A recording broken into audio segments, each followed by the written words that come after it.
Hello, everyone. Good morning. It is, in fact, good morning. Oop, there we go. All right, let me switch back over here. Hello, everyone. Happy Friday. Who we got here? We got Sarcastic Grandpa, Paint Liquor, Iterator. Hello, hello. Oak Wren. What's going on, folks?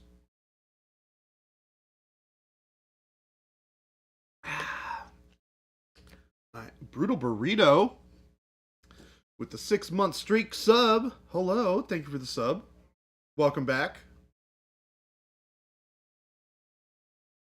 Hope you are having a delightful Friday so far. I am looking forward to a nice little Friday stream with you guys.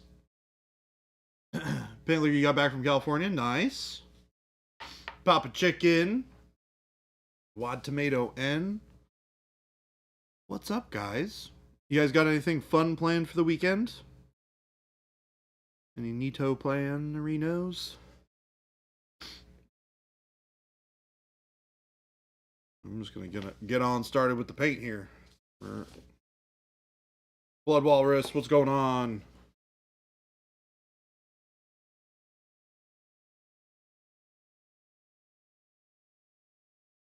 Oh, someone's making some noise. Who that? Let's see here. We got. Oh, that's the Brutal Burrito. Nice.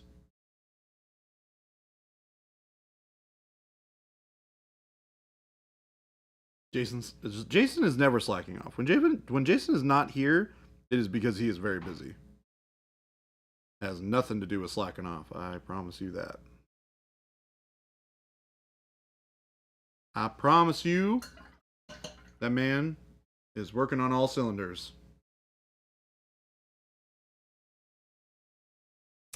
Oh, Burrito, trying your hand at non-metallic metal for the first time? Currently failing? I doubt it. Baby J, can I just see what Smaug looks like? Seems so cool in my head. Yeah, hold on, I can grab him. I think he's still down here. Yep. Let me get through these. Sugar Rush, what's going on? Zombie, what's going on? Ghost Hunter, hello. I need to find a Spoopy Mini for the challenge. Couldn't find any. That's fair. Let's see here. All right, Papa Chicken.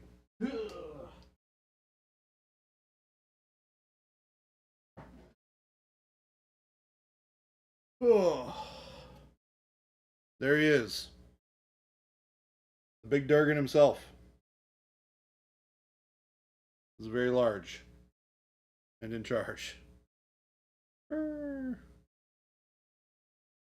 Blame? Luis? Hello? Source? Hello. Panic Bomb, what's going on? Oh, I got everybody filing in.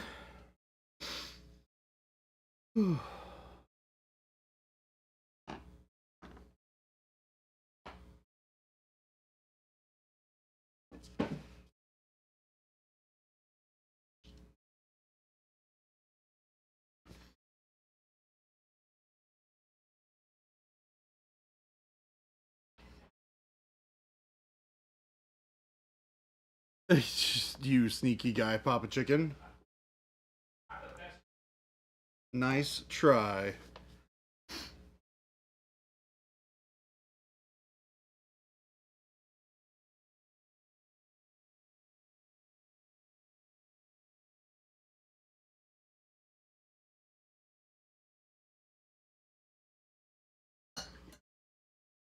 It's the best Jordan I know. Well, hopefully you know more than just me.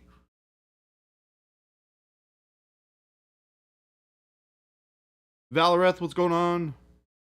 Chat may now rejoice for you are here. Nice.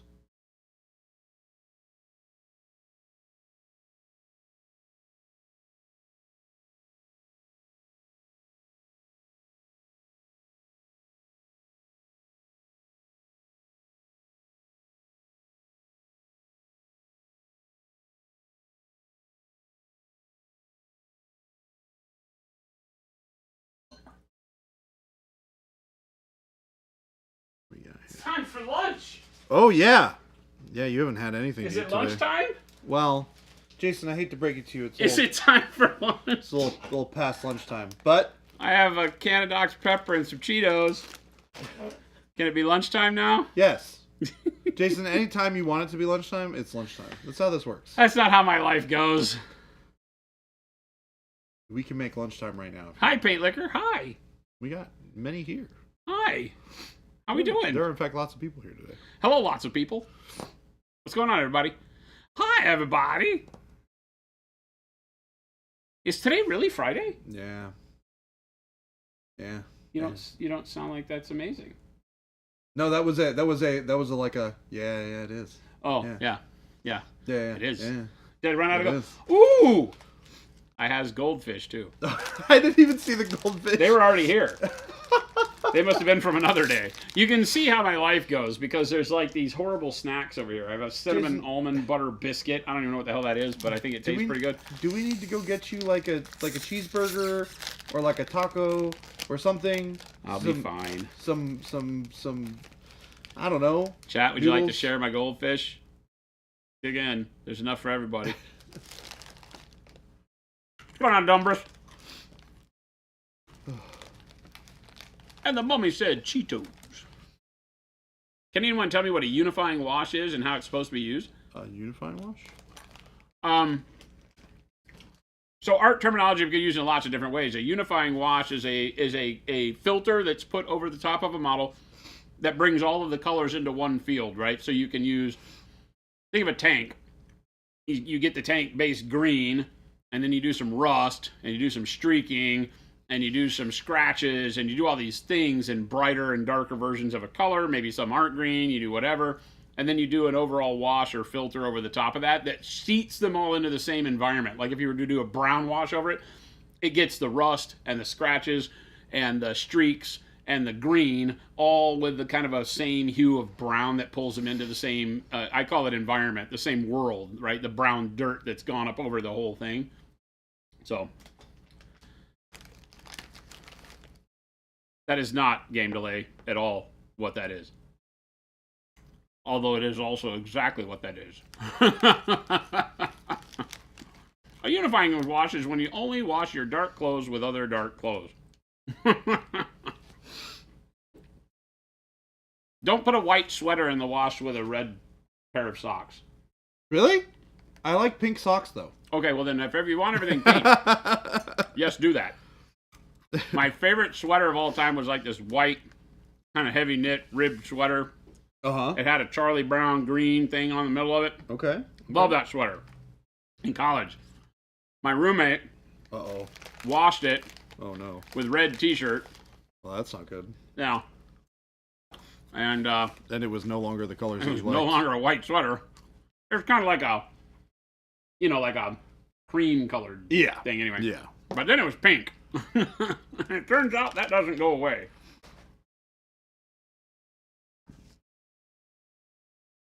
Route eats all the kids' goldfish more than they eat them. Oh man, goldfish are so good. They have no business being as good as they are. I don't know what they put into those Simple little things. baked fish. That's why they have smiles. That's why they're all smiling, because they're just so good. They're like, we know how good we are. We know how tasty we are. Well, I say they have smiles. This one is a mutant and doesn't have a face. Well, definitely doesn't have a face now. Well, there's one that does.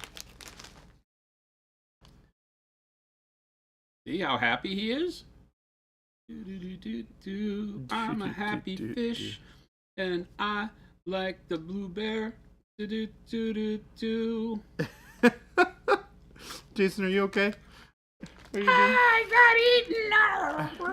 Are you doing okay over there, Jason? I haven't had lunch. My blood sugar may be a little off. What paint did you use for your Lionel Johnson? Pro-Curl. Pro-Curl. We make paint. Are you asking colors? Hopefully you're asking colors. I can answer the color question. Which colors? I'm going to be back in the land of painting this color all day long. Have you tried the goldfish with Old Bay seasoning? What?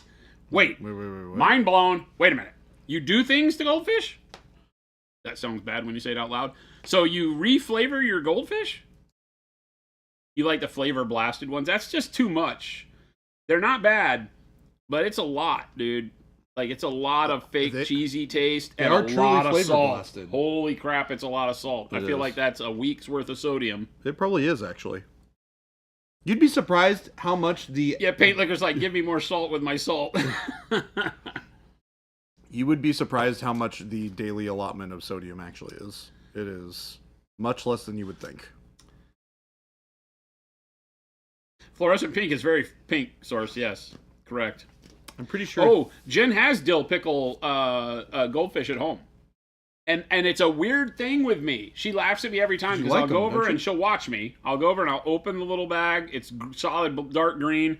And I'll reach in and I'll grab like 2 or 3. I won't do the standard handful of goldfish I normally do because I'm afraid of the dill ones.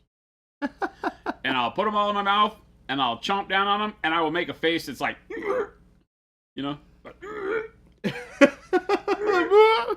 And then I keep eating them and I swallow them. And she goes, why do you keep doing that to yourself? And I go, because I don't love them, but I also don't hate them. It's a weird thing. And I got to remind myself, like, that's just very weird. What's the big deal? They're just fish. The big deal. Ba-donk. What's the big deal? Okay, so what are the colors you're using? Okay, so... The Flake Senpai wants to know. Let us start with the green, because it's pretty simple. It looks great. So we got green. Well, we'll start with from the darker colors. So dark plum, black green, green, and bright yellow ochre. I didn't use bright green because I wanted more of a yellow highlight than a more neutrally green highlight. Bright green is more of that kind of like just bright green. That's it. That's all for the green. The red is Bold Power red oxide, and then a little bit of I think also the bright yellow ochre. The gold is super simple. I actually did a demo of it yesterday on stream. If you want to see the actual like demo of how to do it, we did it on this guy. And it is very simple. It is dark bronze to start with, rich gold, and then you take transparent brown plus a little touch of coal black, and that will cool down the brown a little bit, make it more of kind of like a neutrally brown color. And you give it a little bit of wash, and then you start hitting it with edge highlights. So you bring it back up with the rich gold, then you do bright gold, and then you do white gold. That's it. It's simple. Very easy. And then, so that covers the red, that covers the gold. Oh, and then the cloak. The inside of the cloak is, it's actually just the Flame On set, basically. It's dark green brown, plus dark orange brown, and then I add a little bit of like a bone color to it, to pale it out towards the highlights, to brighten it up. So that's what I'm doing right now. Just kind of cleaning up that edge a little bit. I like goldfish. Jason, I like goldfish. I like turtles.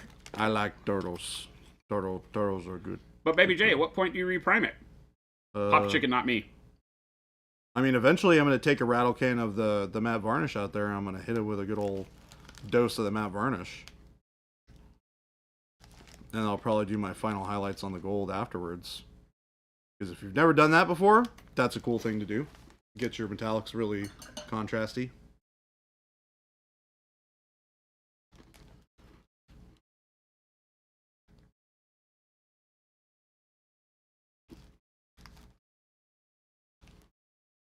Oh, you put like the backpack wings on him.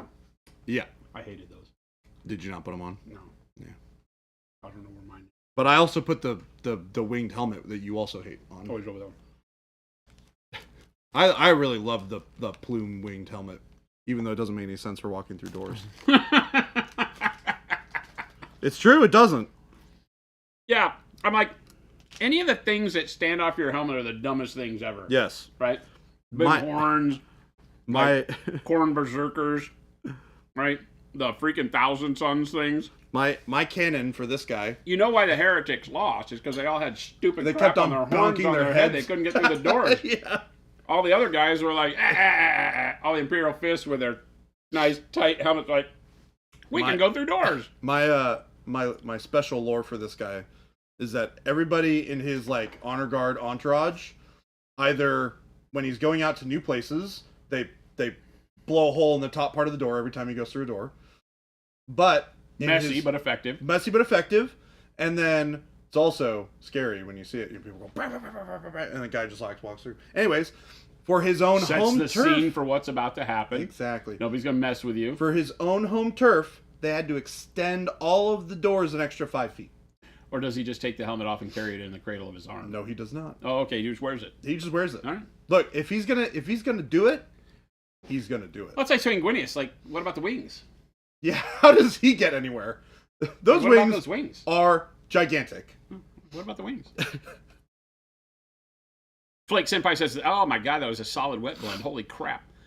So Baby J is he's sort of good. I suck. I'm just kidding. He's sort of okay at the painting thing. I do all right.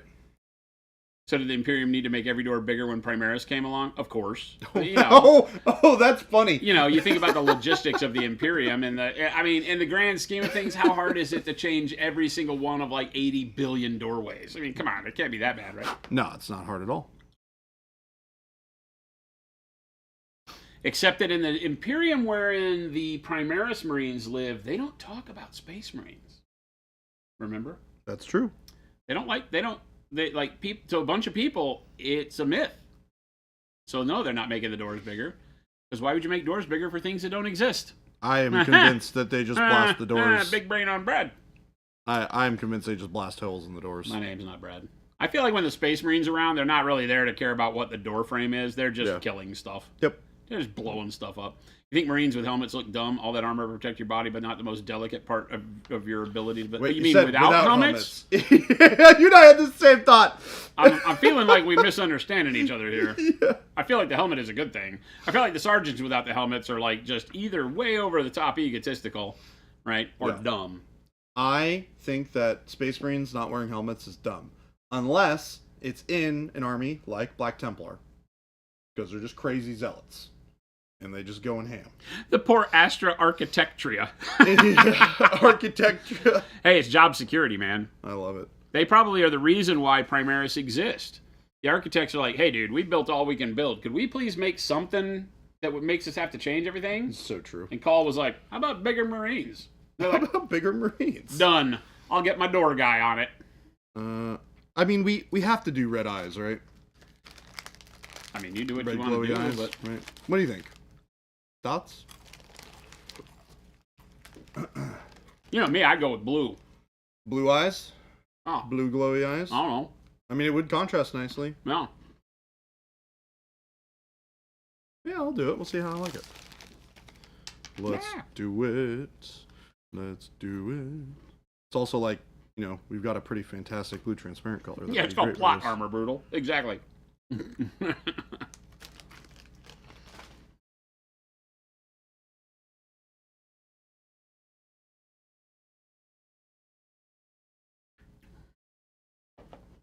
How would you paint the coal black of salamander skin while still having the warm and cool tones of living skin?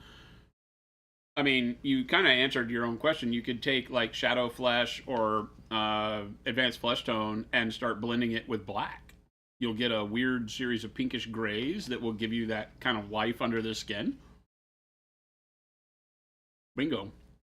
I would probably use black brown, right? And something, yeah, like beige red or you know, one of those colors. But I would start with black brown and then maybe do a black wash over the top of it or something. I don't know. It's different in the way they're portrayed, right? They're not like what we would call like deep, like African skin tone or South American skin tone on Earth. It's more of literally like a charcoal black, right?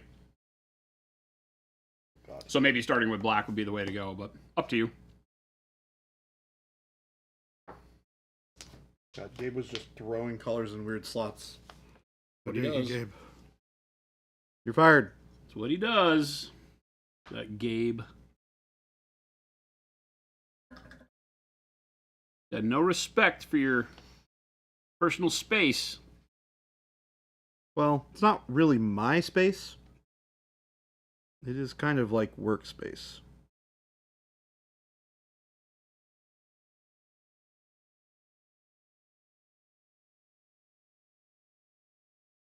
But we're not going to give Gabe the benefit of the doubt, so. I'm going to say, whose side are you on here, buddy? I'm on my side.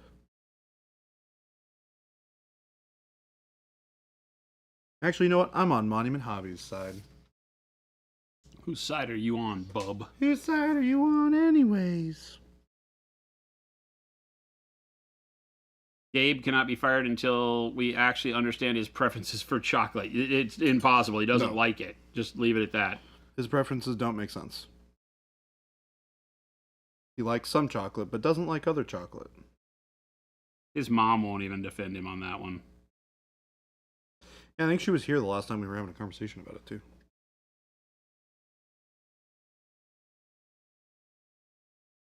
And if I recall, she said he was weird.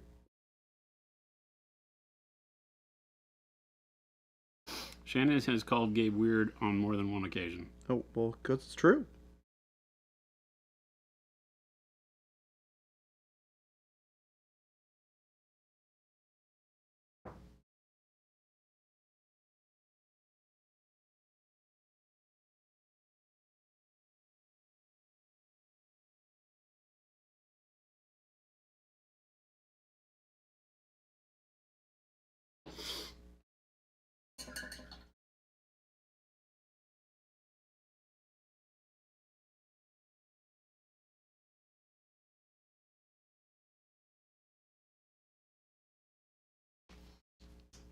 What do you got going on this weekend? I don't have any idea.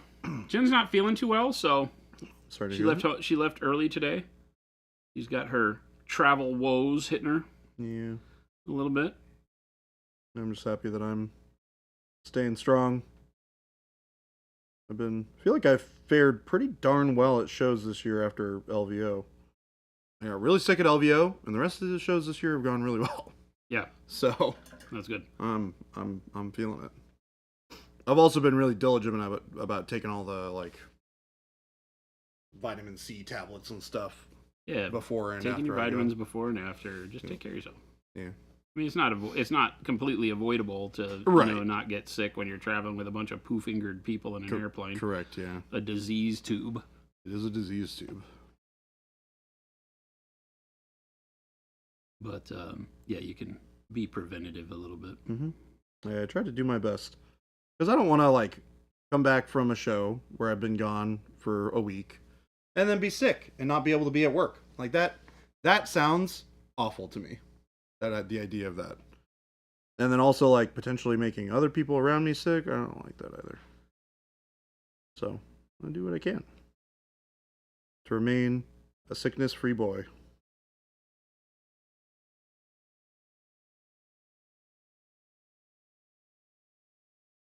But that darn LVO last year got me good. But got both myself and Philip, if I recall. Or maybe it got me and then I got Philip. It potentially could have been that way too. We were roommates at that show. Yeah. It's hard when you're roommates, man. Sugar Rush spray paint release is going fantastic. Oh, yeah. Fantastic. Thousands of cans out the door. It's amazing. Really expectant and excited to see everybody's thoughts as they get them in their hands. Because, around here, we're always like, yeah, it's great when we release a product because people get to try something new. We're known for great quality stuff. So people will give us a kind of a hall pass and try it out. And then they find out. And with this stuff, if they find out what we found out about how great it is, then I think the second wave will be even better, right? Yep. Because everybody's like, okay, this is what I do now. I spray this. Yep. It is fantastic. The black will absolutely change your thoughts on spray primers. that's good.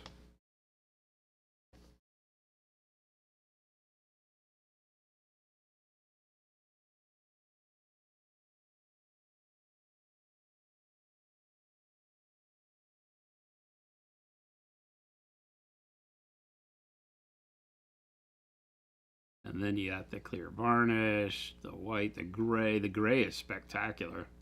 I'm super. If you're kind of super on the excited. fence about black being too dark for how you prime, the gray is just spot on the right color.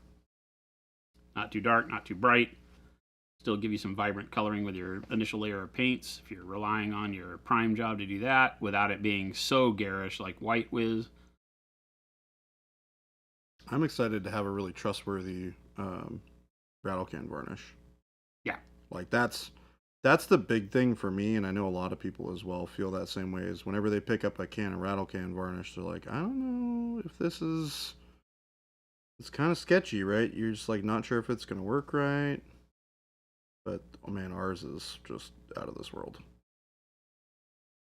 Like just the test that Gabe showed me, where we were spraying the texture trainers that were really shiny. Yep. And getting them flat. You have a couple right next to you. Yep. Those things look so good.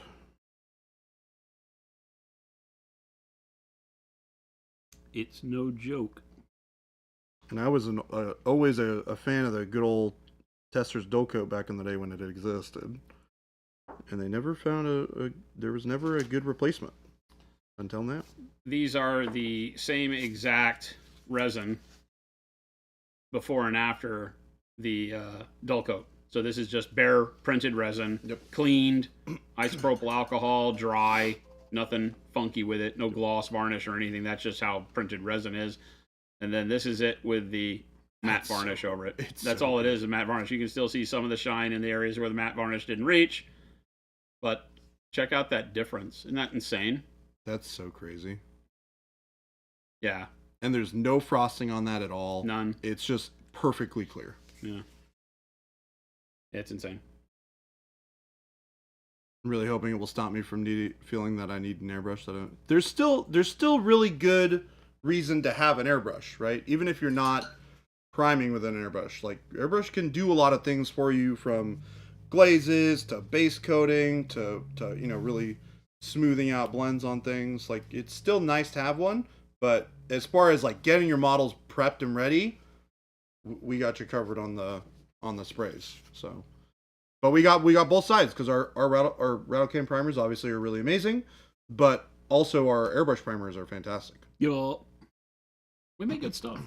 Turns out, good job. Who knew? I give this guy credit. I didn't make the cans. That's Color Forge. They did True. work our formula in on the black, and the black will change your life. Because they're very jealous of our formula on the black. Oh, really? Oh, yeah. That's funny.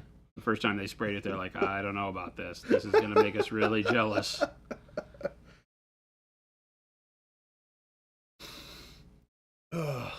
Derpstick, I think you will be incredibly happy if you give it a shot.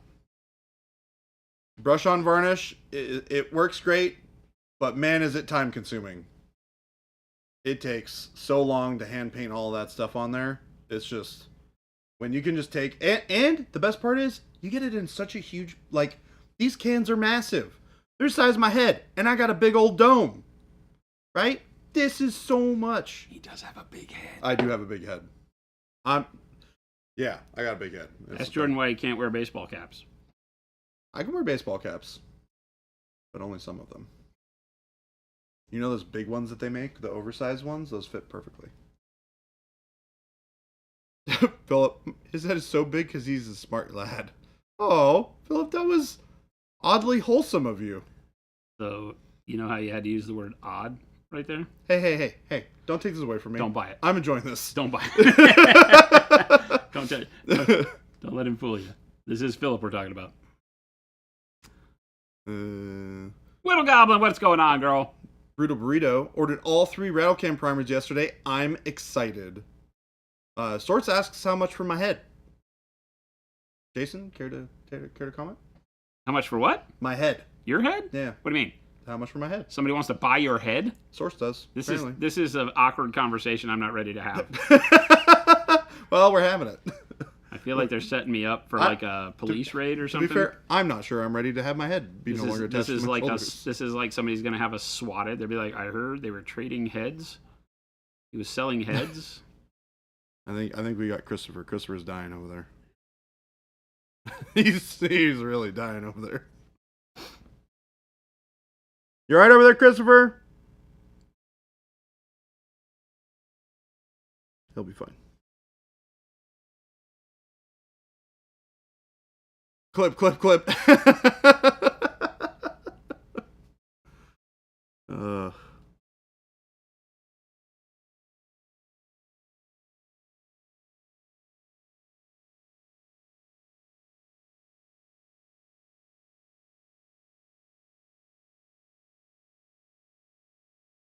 I'm definitely excited for the weekend. It'll be nice to have a little bit more time to kind of like sit and relax and Yeah, I was try gonna say, recoup some energy from back to normal to some extent, right? Yeah, it's always kind of like that. Luckily with this show in particular, I recovered pretty quickly to like 80%, but I'm definitely kind of like coasting at 80%. I think the weekend will help me really get recouped, which is great. So I'm looking forward to that. It'll be nice. I mean, this week at work has been great too. I mean, we've had tons of, we had the new release, lots of great new stuff we've been talking about. Some, yeah, it's been great. It's been a great week back. Nice to be home.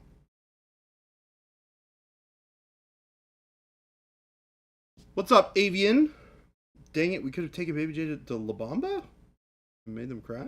Realize burritos as big as your head. What?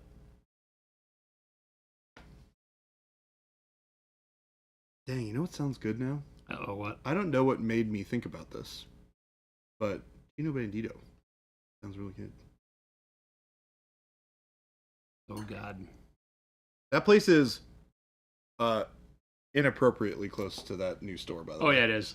It is inappropriate how close those two things are. Yeah, it really is.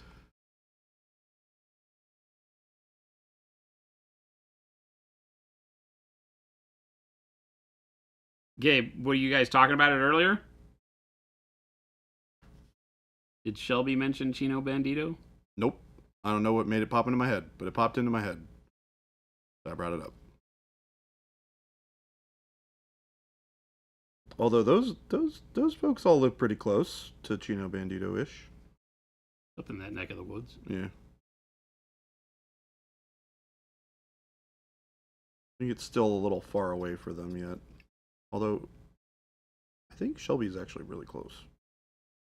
Because doesn't she like... She brings it to Jen every now and then. Yeah, that's what I'm saying. She gets it and brings it back to work every once in a while. I can't imagine it reheats particularly well, though. Oh, it's great. Is it? Yeah. Oh. What's your go-to at that place?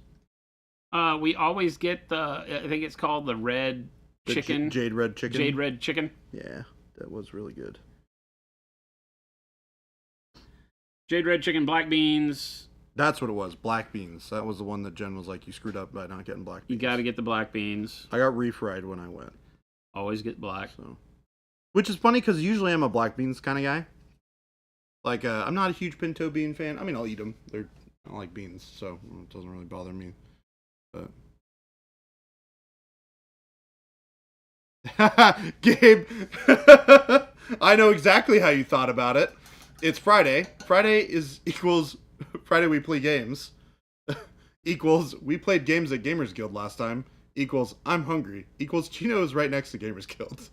that could be right. That is actually probably pretty accurate as far that could be to how correct. my brain got there. Gabe lays it all out. He's like, "This is exactly how this happened." Let me walk you through it.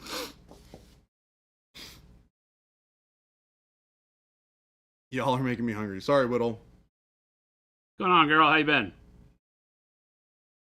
Whittle Goblin, if you do not know, a lot of streamers in here.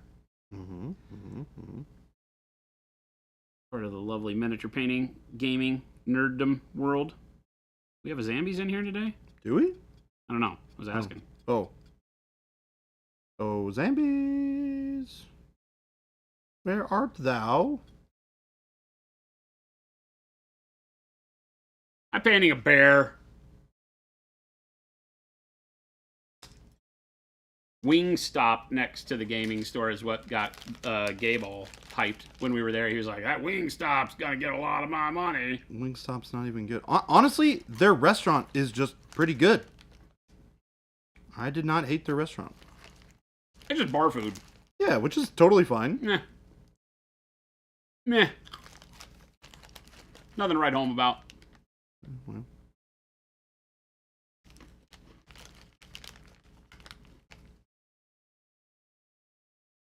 We'll always keep you company, Whittle.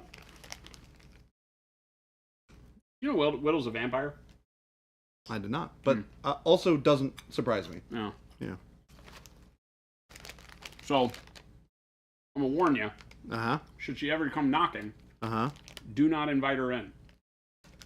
But what if As she's much got as she tasty looks like treats? this little cute nugget of fun that you would love to have in Wait, your wait, wait. abode, What about spend time with, play games, and then it's what about and your skin gets lighter, but she and brings you're woozy, and for some reason you want to eat rats. but she brings tasty treats. I'm just telling you. What kind of self-respecting adult of a person I'm just telling you. would be so unkind as to turn away such a nice, Looking out for delightful you, human chat. being with tasty treats? I'm looking out for you, chat. She's already been invited. You already invited her in, didn't you? She's already got you under her guiles. Yep. Yep. I knew it. There you go. Sidekick. Sidekick? Sidekick. He's like the Renfro. Little Goblin's Winfro is Baby J. Oh, that's funny. That's funny. The Thrall. Jason with some vampire trauma in the past. That's great. You want to see a grown man cry? Let's talk about all the people I've lost to vampires. Jason, I'll walk outside right now. I got some history. I'll prove it to you. Everywhere I go, wooden stake in my pocket. That sounds funny to say out loud. That was definitely one of the better things you could have said.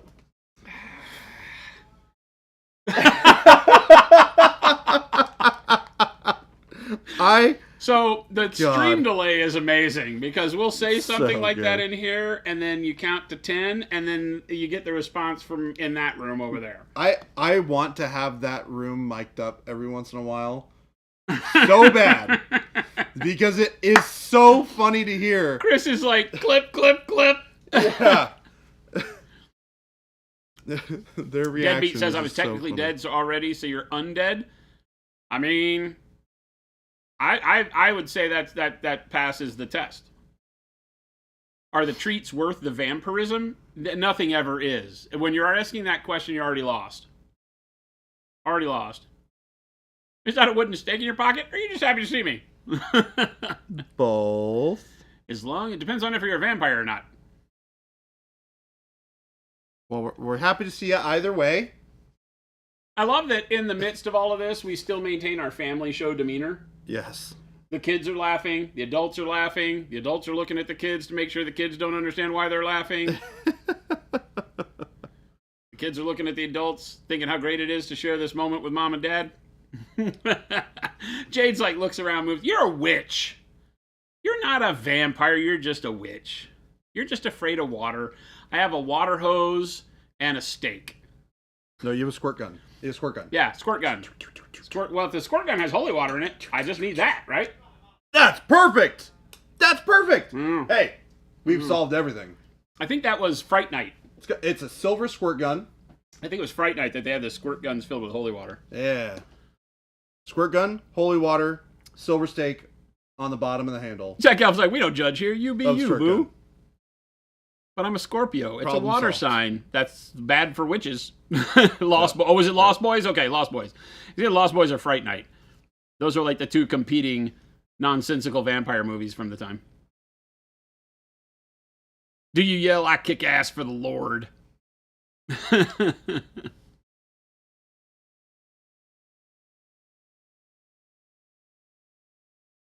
Honestly, I don't get any of the grown-up jokes that happen on stream. I'm a very innocent young man. You are? Okay, wait. Hold on, Jason. That was game delay. Oh. Wait. Nope. Game delay. You lying. There. See? Yep. He said it for me. Yep. I don't have to be the bad guy. Yep. I have a steak and a water hose. Wait a minute. I didn't say I had a water hose in my pocket. You did, actually. Only one of those movies has a kick-ass saxophone solo, though. Was that dude a vampire? The muscled saxophone guy? What? Muscled saxophone guy? Yeah, in Lost Boys. I don't know. I haven't seen it. I think it was Lost Boys, right?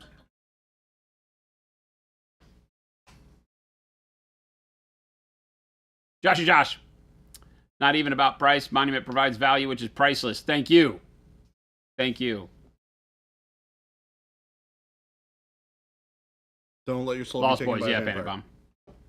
To the VOD. What VOD? What did we do? I didn't do anything. It was all doctored. Nothing to see here.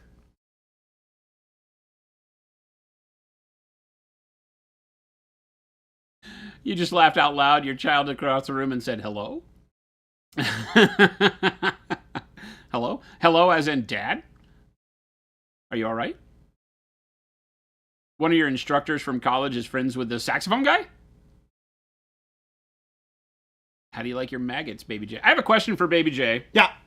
Because after playing Path of Exile now Oh, yes. fairly religiously for a while, and, Yep. and you saying that you have X amount of thousands of hours in Path of Exile, I have 2,500 hours. I'm going to call BS on something that you've told us here. Okay, hit me. Well, don't Chat. hit me. Just explain it to me. Chat. Baby J has said he's very afraid of spiders, but I'm calling BS because the most prevalent creature in Path of Exile is monster spiders. Well, I have an answer for this. The answer is I'm running around with big old machine guns that blast big old exploded things that do lots of damage and big AoEs and go crazy, and I go really fast. So it goes, and they're all dead. Problem solved. I get to combat my fear every day I play Path of Exile. With a So with 2,000 hours of combating your fear, you're still afraid of spiders? yes, Oh, man. they are that terrifying. We need an intervention. We need an intervention because I'm starting to have a fear of spiders from playing the damn game. Jay, Jason, can you do that again for the camera? I was going to say the same thing, right? I did actually. I like Thank the... you. I'm going to need more. Yeah, exactly right. We'll just catch the audio from this one. Now, if a spider is in their room with him, he does not have machine guns. Yes, I think that's what keeps the fear going, is that he knows in real life that power fantasy does not exist. He has a lighter and a can of Raid. Or a remote. Oh, that's what November's challenge is going to be. What? The arachnophobia one. It's spiders and scorpions that we have to paint. We try not to do ones that are Scorpions particular are cool, to though. models that you have to have, because I don't like to force people to get models they don't have. We like That's to just also let me. people paint Yeah. what they do have. So we probably won't do that, but you never know. Flake is like, oh, please, God, no. Please, God, no. Like, I'm not Just the go only get a person spider who- from outside. Let's see what happens. So I can't say it's a family, but there's a recurring Black Widow at our front door that I've killed 3 times. Oh, it just keeps on coming back for more. Well, they have eggs, and it's a good hunting spot. So wherever the other babies went, Yeah. they're like, oh, mom got stomped. Mine now. It's right up from the floor up to the numbers on the side of the house that are right by the door. So I come from the carport and I walk right past it, and I'm watching. I'm like, is that thing alive? And it moves, and I'm like, oh my God. And I stomp at it, kill it. And then like a week later, there'll be another one. Y'all have big tarantulas in Arizona? Yeah, but not like out in the desert, yeah. Yep. As a matter of fact, I saw a guy on YouTube that hunts spiders around the world. Like, he's always going for particular spider types, and he was in Arizona in the dark, out in the Joshua trees area kind of place, looking at with like infrared lights and stuff, and looking for particular spiders. And I don't think he found the one he was after, but he was like all excited about the ones he did find, and he's picking them up in his hand and be like, look at this monster, and blah blah blah blah blah. You know, it's hilarious. Person's crazy. Dino God Ben says, I'm going to report this stream if you don't knock off this spider talk. Ben, Yes. I'm seeing Thank you, a Ben. healthy lack of spiders in your games, and I'm now wondering why. Yeah, Black Widow webs are very sticky too. They're like thicker. It's not like a web. It's like a rope. Oh. Yeah, it's like a bunch of cobwebs rolled into a tight like braid, and then it's really weird. Black Widow story reminds me, we had a little welcome sign hanging from your Ring doorbell. Geckos would hang out behind it and hunt flies and crawl all over the camera all night long. Oh, that's awesome. I've told you the Black Widow story from California. My house in California, we had the patio resurfaced out by the pool, and I had to move the plastic box that held all the pool gear to the front yard and sat it in the grass. And then when we got it done, we went to go move it back, and it was that, big plastic bin. It was probably 6 feet by 4 feet, big, huge tub. And underneath it, the base was in diamonds. I've said that on stream before. And you lift it up. We grabbed it and put our fingers in those little diamond areas to lift it. And one of them crawled on my at the time I was married, my stepson's hand. And he shook it off and freaked out and dropped the thing, and it tilted over on its back. And in every single one of those little plastic diamonds, there was a male and female Black Widow and a bunch of babies. Hundreds, if not thousands, of Black Widows. Kill it with fire. Yeah, that's when you get a blowtorch and you just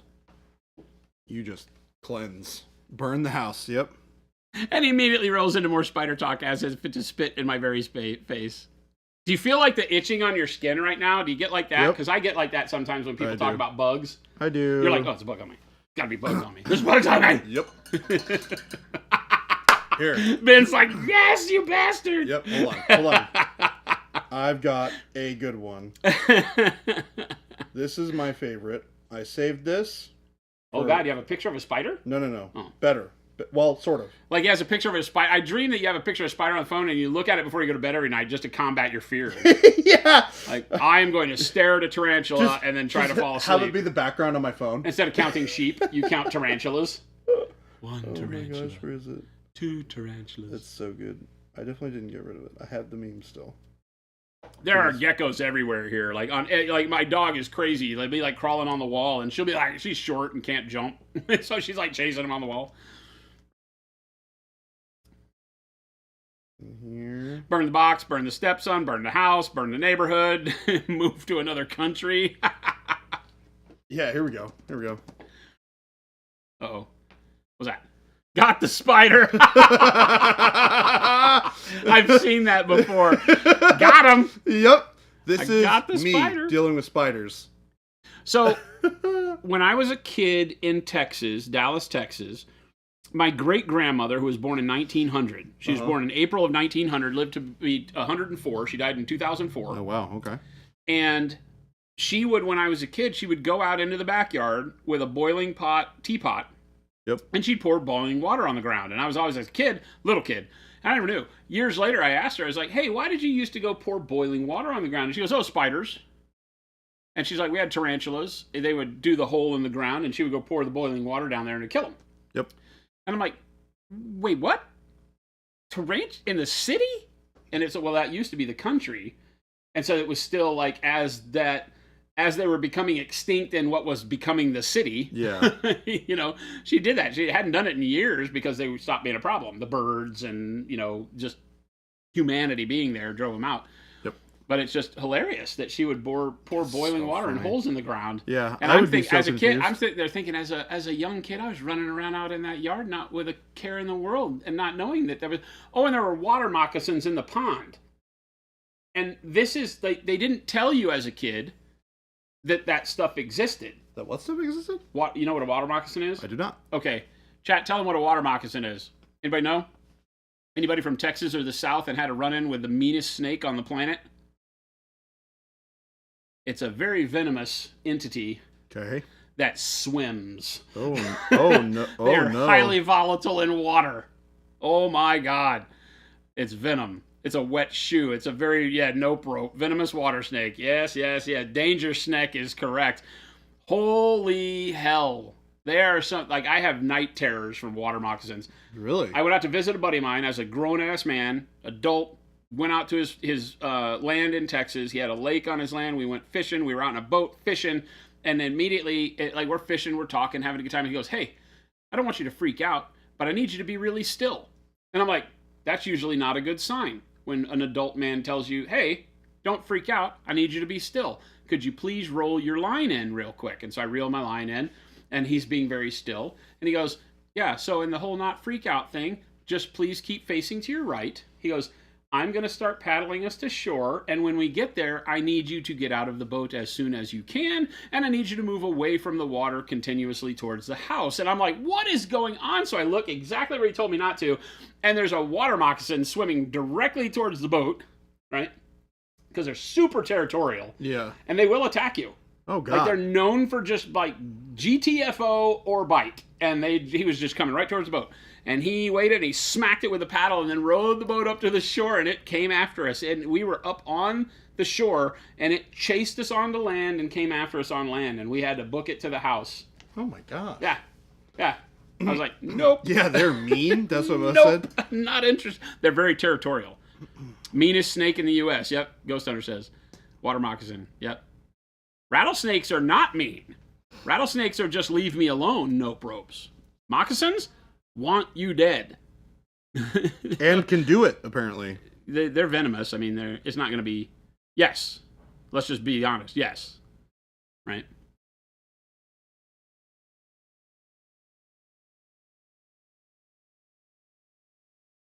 Rattlesnakes. When I lived in Colorado, one of the women that lived had a family up on the road. They're farmers and all very tough.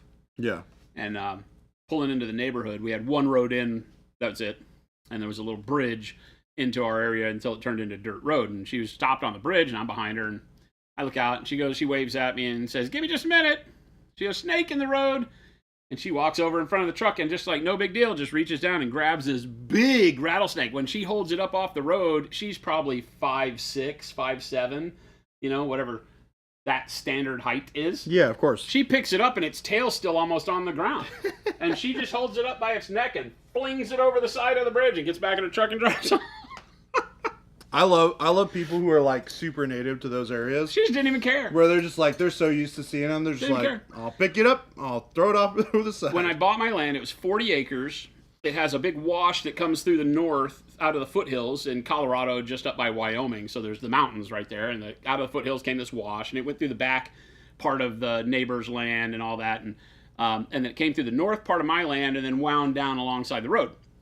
And in the part where it was on the north part of my land, it was probably, I'm gonna say it was 10 feet deep at the deepest point. It was like a riverbed, right? It had a big, huge boulder in sections of it. Like the boulders would have been washed down off the mountains and stuff. So it had some big rocks in this bed. It was really cool. So I'd just go down there checking it out, being a kid, exploring. Doing kid things. Well... Uh-oh. Shouldn't have been doing kid things. So under the big rock, thank goodness I bought it in the winter. And this was in the cold time. Okay. And so it was sunny day, it was starting to warm up, and this big rock, the big rock was laying up against the side, but the wash had at some point in time washed out behind it, so there's a big space underneath the rock that's all shaded against the land. Uh-oh. And it's one where you look in there, and it was like an Indiana Jones moment. I looked under there, and I'm like, what is that? And you get up closer, and you hear it. Oh, no. You hear the really faint in the distance, and you realize you're staring at a nest of rattlesnakes because that's where they were hibernating for the winter, was under this damn rock. Oh my God. Yeah, that's a big no thank you from me. Oh my God, it's so horrible. Yeah, we didn't have a gun, Tech Elf. When you hear the rattle, does it remain still in scope where it is, or am I thinking of something else? Yeah, if you hear the rattle, you're supposed to stop and check your surroundings. Because as long as you don't continue to move forward, they're not going to do anything generally. You could find one that's sick that probably would bite you anyway. But yeah, after that, I wore my my mid-calf boots when I was out on my land all the time. Yep, that makes sense to me. Stories like this make you so happy where growing up in a country where the most dangerous creature we would encounter is a moose. So I'm more afraid of a moose than a rattlesnake, by the way. That's also true. Those things are... Having seen a moose in the wild, like not in a zoo, but in the wild, in Manitoba, along the highway, it stopped traffic because it was chewing its cud in the middle of the lane. Things are like dinosaurs, dude. They're no joke. I thought elk were big. Moose, crazy. Moose are crazy.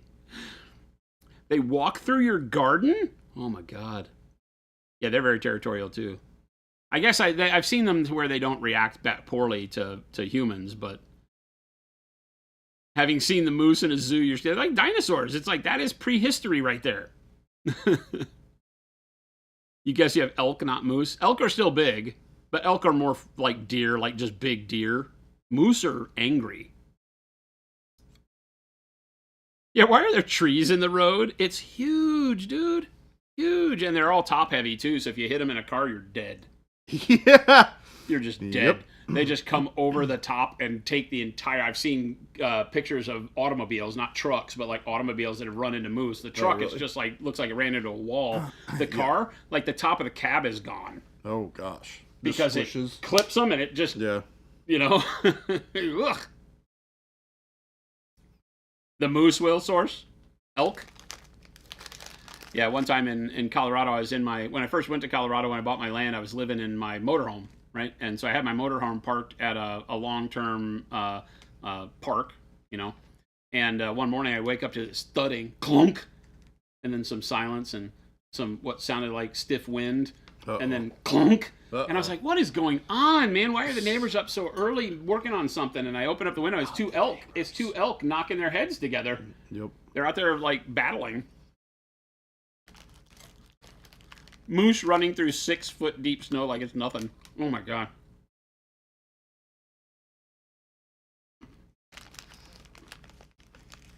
Moose did moose stuff. It was big.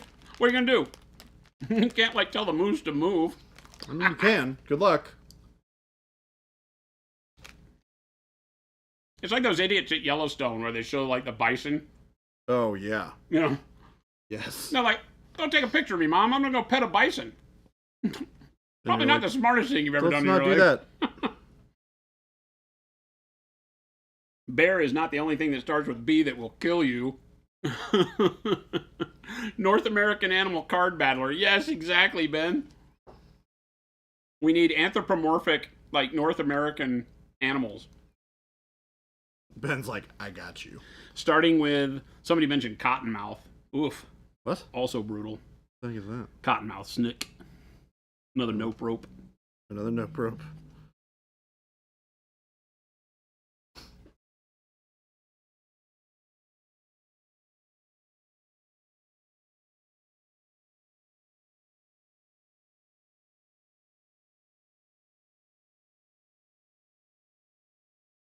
Thanks for hanging out with us today, chat. Mm-hmm.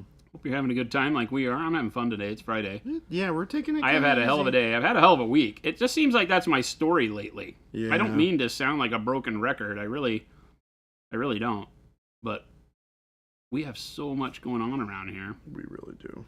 You're starting to see the fruits of me not being around all the time, though. The paints, the spray paints, that's a big part of it. Getting all that stuff done was a large task.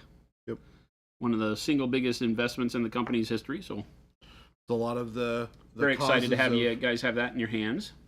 Of Jason being in meetings. But I keep on trying to tell him. I'm saying, you know, Jason is a busy guy, and yeah, when but he's I hate not when here, the busy takes me away from my 2 to 4 time. True. True. So on my calendar, chat, if you guys had access to my calendar, you would see that starting at about 8 o'clock, it's always full all the way up until like 1 p.m. And I have a section from 1 to 2 that's called Do Not Disturb. It's a every day, every weekday of the year says Do Not Disturb from 1 to 2. It's always a roll of the dice whether or not I get my Do Not Disturb time to wind down and prep and do the things I need to do before the stream. Yeah. The days that I'm late or not here are the days where obviously the Do Not Disturb thing did not work. I'm learning, chat. I'm learning. There we go. I think that's a really nice, subtle transition on the sword. Not too heavy.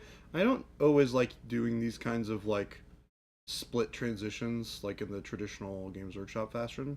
But sometimes you can do them in a really subtle way like this, where they just feel like a sword. And it just gives you just a little bit of extra contrast there. That's not too much. It feels like a nice little sword.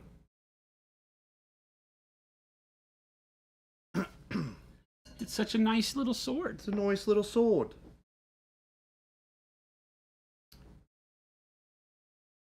I did the blue eyes. Kind of like how it turned out.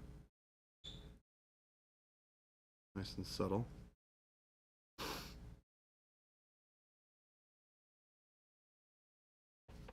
I'm a big fan of that temperature contrast when doing lenses on Space Marines.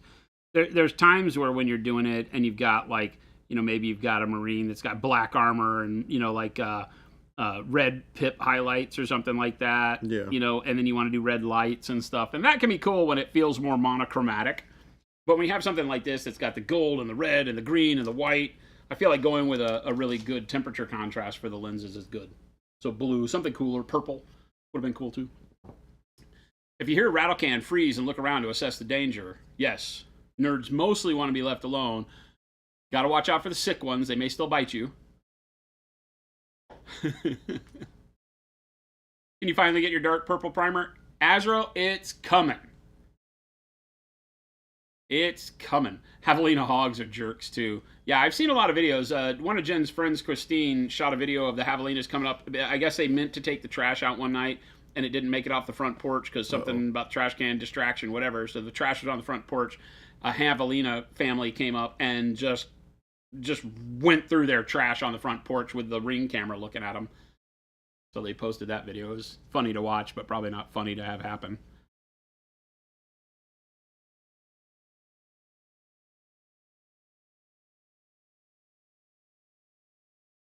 You bite, but not because you're sick. Just because you're mean-spirited. You had an alligator in the lagoon near you? Where are you at? Louisiana? Florida?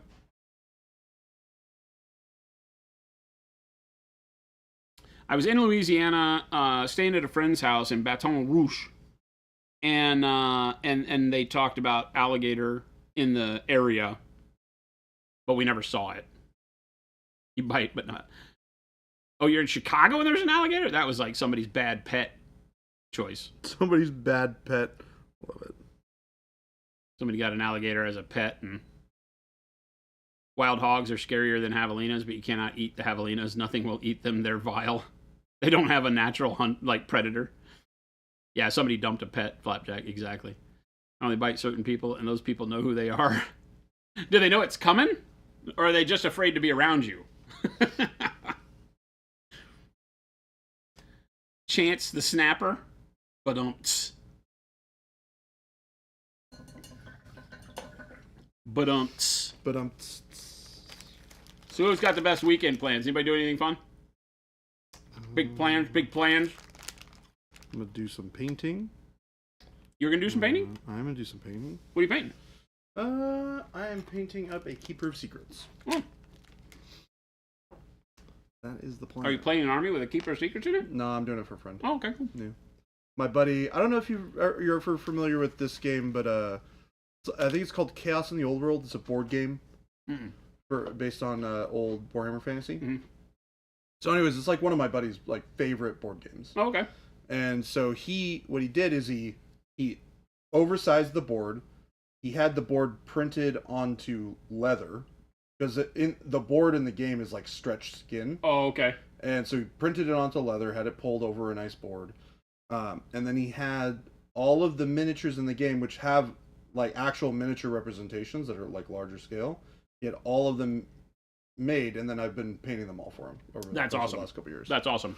So I've done the Khorne stuff, I've done the Tzeentch stuff for him. So there's just the Nurgle and the Slaanesh stuff left. So Panic Bomb working on guitar pedal circuits. That's awesome.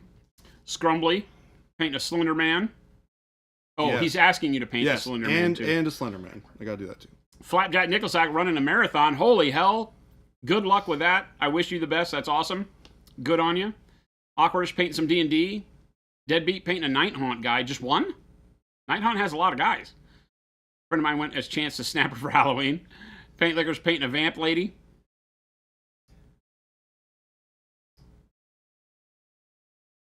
I said Whittle Goblin said gonna play some spooky games. Is like the whole month of October just your jam, Witty? I feel like yes, I can answer that question without needing to know. We got an invite to our neighbor's Halloween party, and that's scary to me. I have a weird love-hate with my neighbors. That's awesome. So it'll be interesting to see. That's so funny. Your aunt was bringing in groceries, and the big bag of dog food was the last thing. She came back out to get it, and the javelinas had flattened a tire and messed up her car. What? Climbing into the trunk to eat the whole bag of dog food. Holy cow. Jeez. You got Ed Abilene. Going to Lukenbach. Might paint my Dante Sunday. Ooh, good model. You don't have any of our regular paints yet, so you don't know? Oh. Are they coming? Mo, you're hoping for a quiet weekend of nothingness. Man, I got to tell you, for the last year or so, that's what I've enjoyed about my weekends. Because it's such madness here all day, every day. So I don't mind saying that tomorrow I might, like, sit around and do nothing, pet the dog's belly and, roughhouse with her a bit, take some naps. You know what? I say I don't take naps because I'm not good at it. Number one, I don't like wasting time, and I feel like naps are wasting time. But also my dog won't let me. She will be sleeping on the beanbag chair, which is this enormous 6-foot round freaking ultra sack, I think it's called. And I will say, oh, she's so cute. And I'll lie down with her and immediately ball of energy. So there's no napping with Cora. I see all these pictures of, like, people asleep on their couch and their dog asleep on their couch with them. That's a lie, dude. That never happens. They, like, staged that somehow. They, like, shot their drugs in their dog or something, because the dogs don't do that. That's a lie. But I like quiet weekends for sure. I am also going to be teaching a friend how to play Path of Exile. Well, continuing to do so. Gamet Ely says, celebrating our 24th anniversary Sunday, though nothing fancy this weekend. I have to wait a little. 24 is amazing. That's huge. For such a young man. You got married when you were, like in the womb. Jeez. He always says he's such a young man. Working on a PowerShell script. Tadpole. Is that a coding thing? I feel like that's nerd coding language. That sounds like nerd coding language. Deadbeat painting for the chat. Nice. Wilder Core Hunters. I don't know this, Azrael. What is this? Wilder Core Hunters. Whittle's like, it's the best time of the year! Pumpkins and vampires and scary stuff. Well, it says, I tell myself I'm going to do a bunch of things, but I'll probably just play Diablo 4. Got to prime your second Assault Intercessor. A big one or a little one?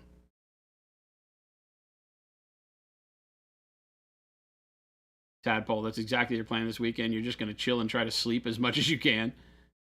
I have a feeling that'll be our weekend because Jen's not feeling great, so she'll probably kind of chill out. Although tonight she's supposed to go hang out with a friend of hers, and I know that's going to bum her out if she can't do it. Oh, you know what you guys could also do? I don't know if you've heard about this at all yet. Tech Elf Saturday is the first day off in 3 weeks. What? So Tech Elf, I'm going to need you to tell your boss to call me. I'm going to demand some time off. This may not work the way it should work. A lot of times when I do this for people, it seems altruistic, and then you wind up having to find a new job because time off means fired. But I tried. Has anybody actually done this before? What? Had you talked to somebody? Oh, yeah. Plenty. Wait, really? Oh, yeah. Oh, that's hilarious. I get people's bosses calling me all the time. And how many times has it gone well? No, never. Never. Dom's Mini says, "G'day from Australia." G'day! Hop in, losers. We're going spray can graffiti painting, question mark.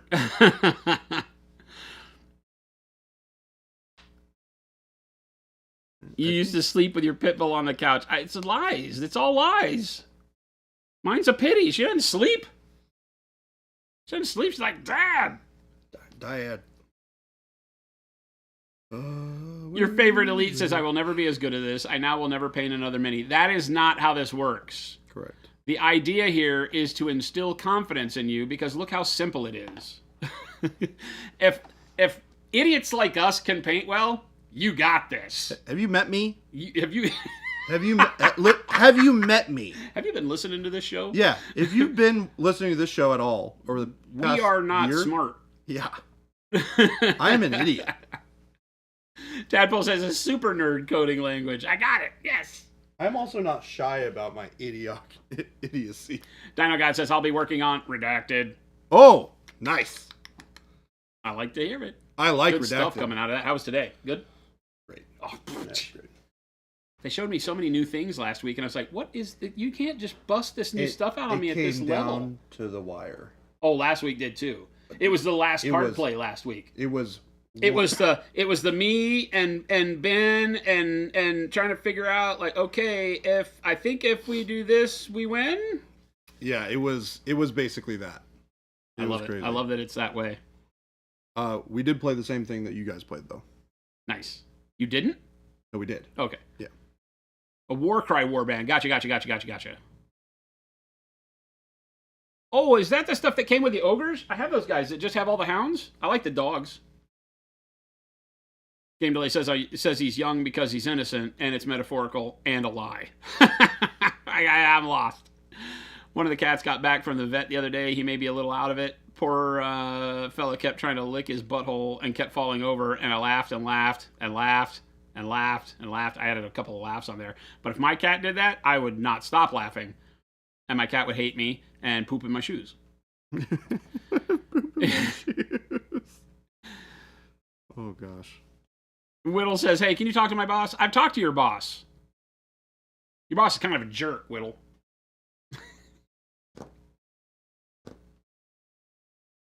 Hope everything is going on well at your end of the world. I offered Whittle a job a while back.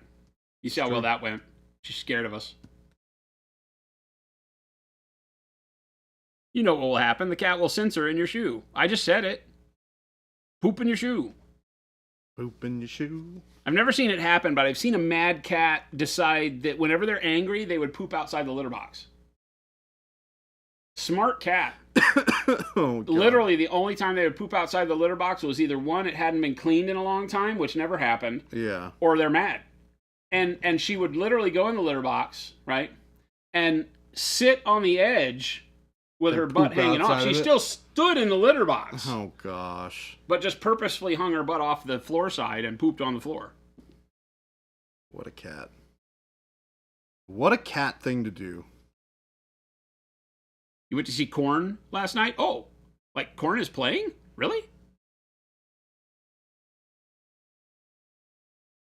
I have that. Okay, so for After Ever, I have to tell you, anytime I get excited about doing something like that, I always feel like I would have been better doing something else. I don't know if it's a like a grumpy old man thing. I don't know. But I'm like that. That's why I don't go to shows like music shows anymore. And that was, I mean, to say that is huge if you knew me for a long time, because that was like my life for so long. Being in and out of the music biz and that was just what I did, you know? And now I'm like, nah, I'll listen to the record in the car. Well, you also you got hearing problems from all that, and that makes my ears ring and gives me headaches if I stay with the loud music too long. Yeah. But I can technically wear Ear Pro and it's okay. But it's just, I just don't enjoy it as much anymore. I don't know why.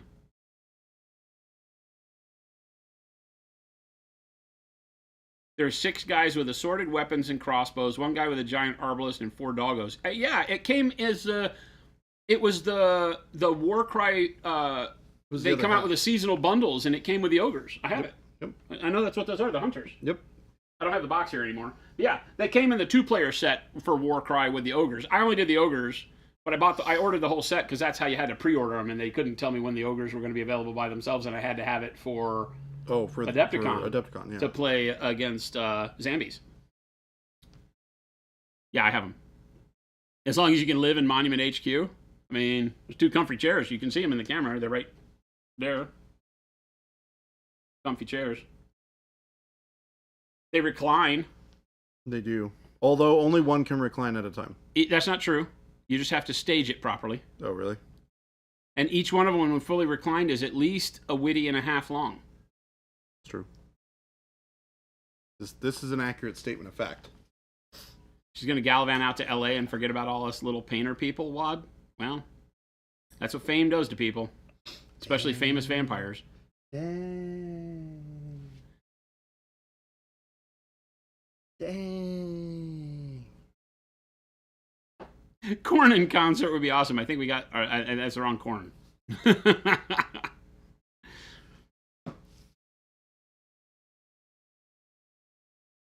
He saw Judas Priest on Wednesday, screaming for vengeance. Yeah, grumpy old man syndrome, I think, is what I have. I'm definitely a get off my lawn type person. The silence drives your tinnitus nuts. Yeah, I've gotten used to that part, though. It's like the voices in my head, they just scream at me all the time. Being a metalhead and also wanting to sit at the corner at the concert with a glass of wine is the oxymoron that is you. Yeah, like, why aren't these concerts like have like, you know, like the sit down luxury table with like the wine tasting and a nice 3-course meal and like music piped in very low, like elevator style? You could have like Judas Priest piped in like elevator style while you eat a nice steak. Now we're talking. Old man punk rock. Old man punk rock.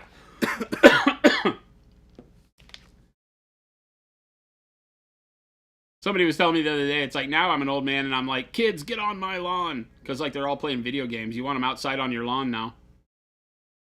Put the phone down and get on my lawn. You don't know if you could handle a Schlebby and Witty stream? Oh my God. Oh goodness. Witty says movie theaters have fancy seats now. You know, some of them out here have had the fancy seats so long they're no longer good to go to. I know. Yeah, honestly, Cine Capri, kind of like that for me. Yeah. Yeah, I wasn't impressed. Not great. Not great. You can imagine when it was. It isn't now. Yeah. I go to the what's it called? Fashion Square Mall. Oh yeah. Over That's the one. Scottsdale. Yeah, that's the one that's close by. That's the one I go to now. Oh really? It's better. They don't have the like full reclining eat seats. Oh bummer. But it's good. I like we've got a bar and you can order at your chair and. They have the best seat in movies if you go alone. Oh really? I forget what I went and watched alone. Just recently. I went to see some movie alone. What would it have been, chat? What did I go see? Oh, Alien. Oh, it was the Alien movie. So I went to go see that. I went there to Scottsdale to see it. And they had the best seat was open, so I bought it. It's the one that's right in front. Oh, so there's the front section, the aisle you walk through, and then the bleacher seats. The front section where everybody goes when it's all sold out, right? Because it's like the neck bend. You gotta like stare up at the screen, so it's horrible. And then there's a tier up, and the place where all of the disabled areas where you can roll your wheelchair, but it still has a spot, like a parking spot for you. Mm-hmm. Well, there's chairs that sit with those, so that you can bring people with you. Yep. And there's always one that's just a chair by itself, and next to it on either side is a wheelchair parking spot, right? Yep. And so I always get that one if I go alone. Boop! I want the one right where there's nobody around me. Oh, that's funny. And so I'm like, ta-da! It's just me and a chair and a movie. It feels like you're at your house.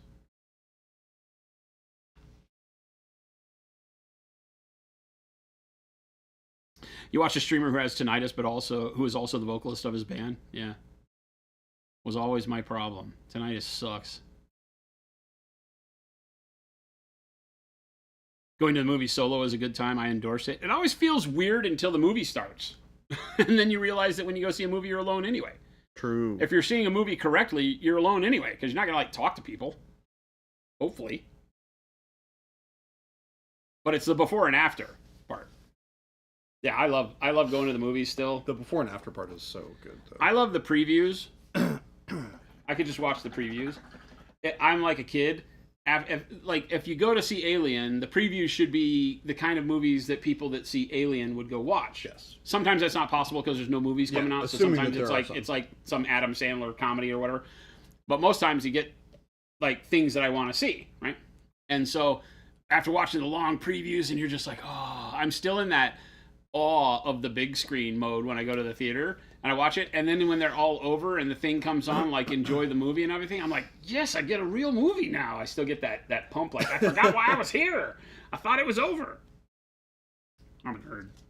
I'm a nerd. The problem is that then I watch the movie and I come out the other end saying I'm never going to the movies again because God, are the movies bad these days. They're not great. They're not great. They're really not great. It's not even that they're not great. They're not even mediocre. Like, we just skipped over that. They're just flat out bad in most cases. I'm sick of bad movies. Really am. All right, I gotta figure out what I'm doing on this armor on his arms. We did so much gold for all the other stuff. I don't want to do them gold, though.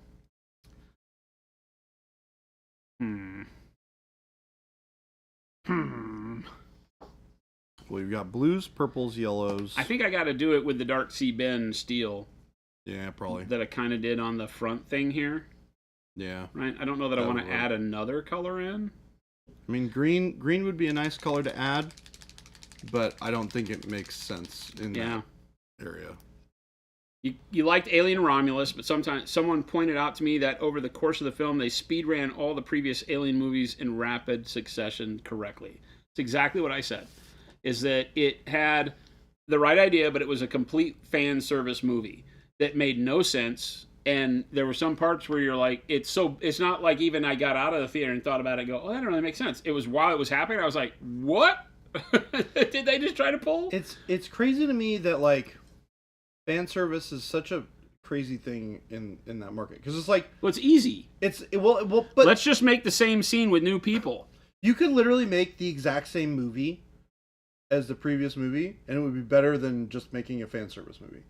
Like, you could literally just remake Alien, and it would be better than a fan service version of Alien that's not the original. It would just be better. Yeah, because the story's good.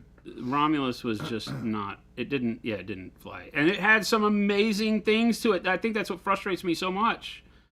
The synthezoid, right? The androids in it were great. They brought back Ash from the original Alien.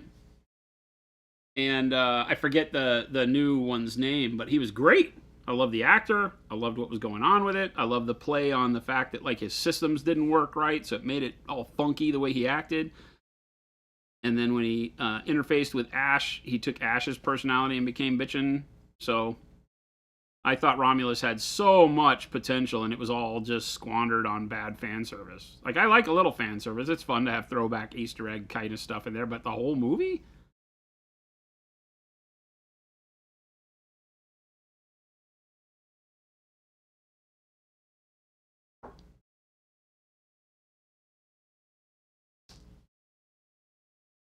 Yeah, it's weird. It's definitely weird to me. Forgot you had seen it? Yeah, exactly. It was forgettable. That's the shame. I wish that was not the case. Because I'm a big Alien franchise fan, and it's just like, why did it fall apart so horribly? Right? It's like the lightning in the bottle of the first one was just not able to be sustained for some reason. The second one, Cameron, was good. Yeah, I agree. Aliens was good, but different. We talked a lot about the fact that I think that's how you do a sequel. If the original movie itself doesn't lend for a sequel, which Alien really, it kind of did, right? You could continue that universe on.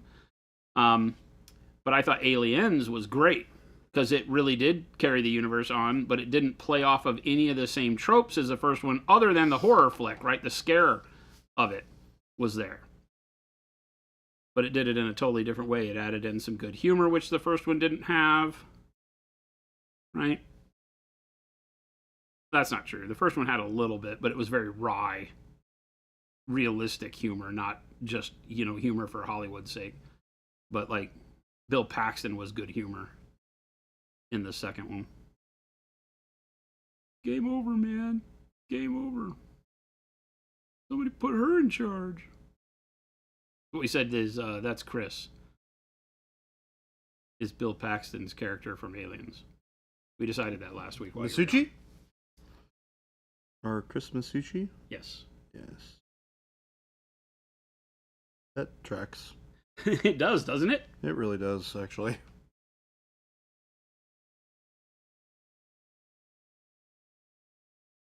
Christopher is now Bill Paxton. Hollywood is risk averse. That's what we talk about a lot around here. They just are. It's if it's not guaranteed moneymaker, and the bean counters are in charge of Hollywood instead of creatives nowadays. Yep. And the bean counters are like, why do they have to spend so much money on a movie, right? None of the best movies of all time took anywhere near the kind of money they spend on crap movies these days. Yep. I mean, you look at a movie like Good Will Hunting is a good example, right? Like, this movie was made by a couple of guys who did not have anything big under their belt. They had no budget.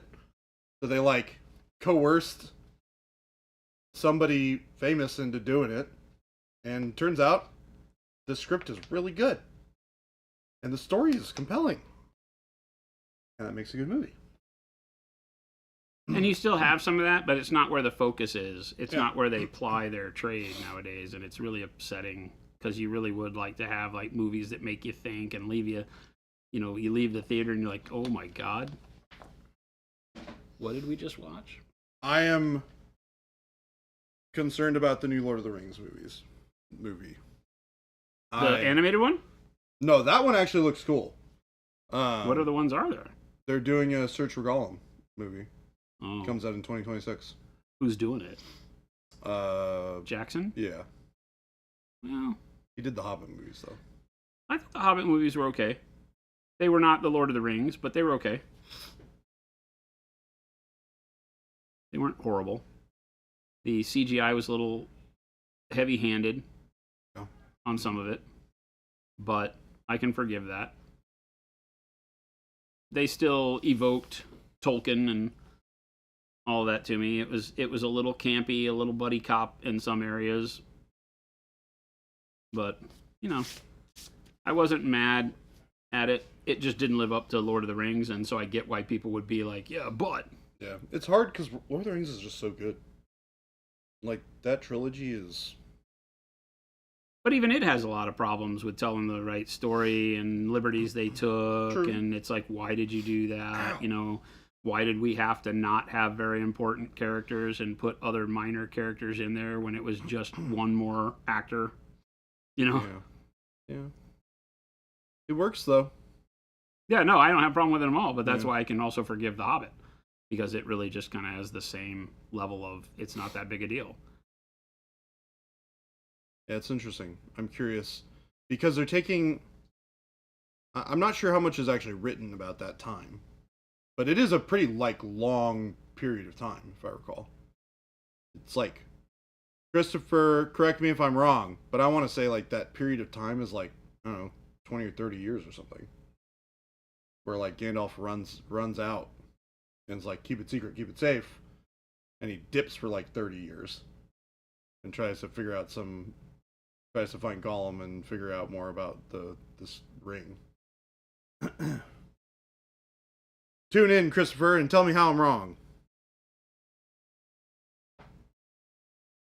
Maybe I'm not wrong. Christopher's not saying anything. This is a good sign. He's formulating his answer for us plebs. Yeah. Calculating. All right, here are all the reasons why you're wrong, Jordan. Is it 17 paint liquor? It's definitely a much longer period of time than it seems in the movies. That's for sure.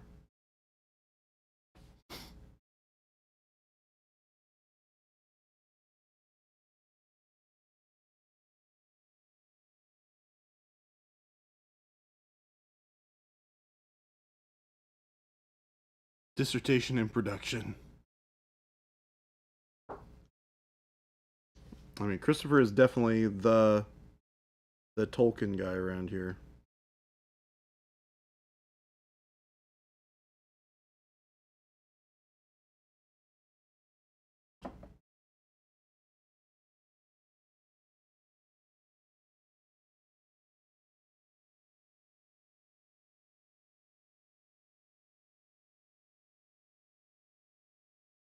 Yeah, we talk about it a lot.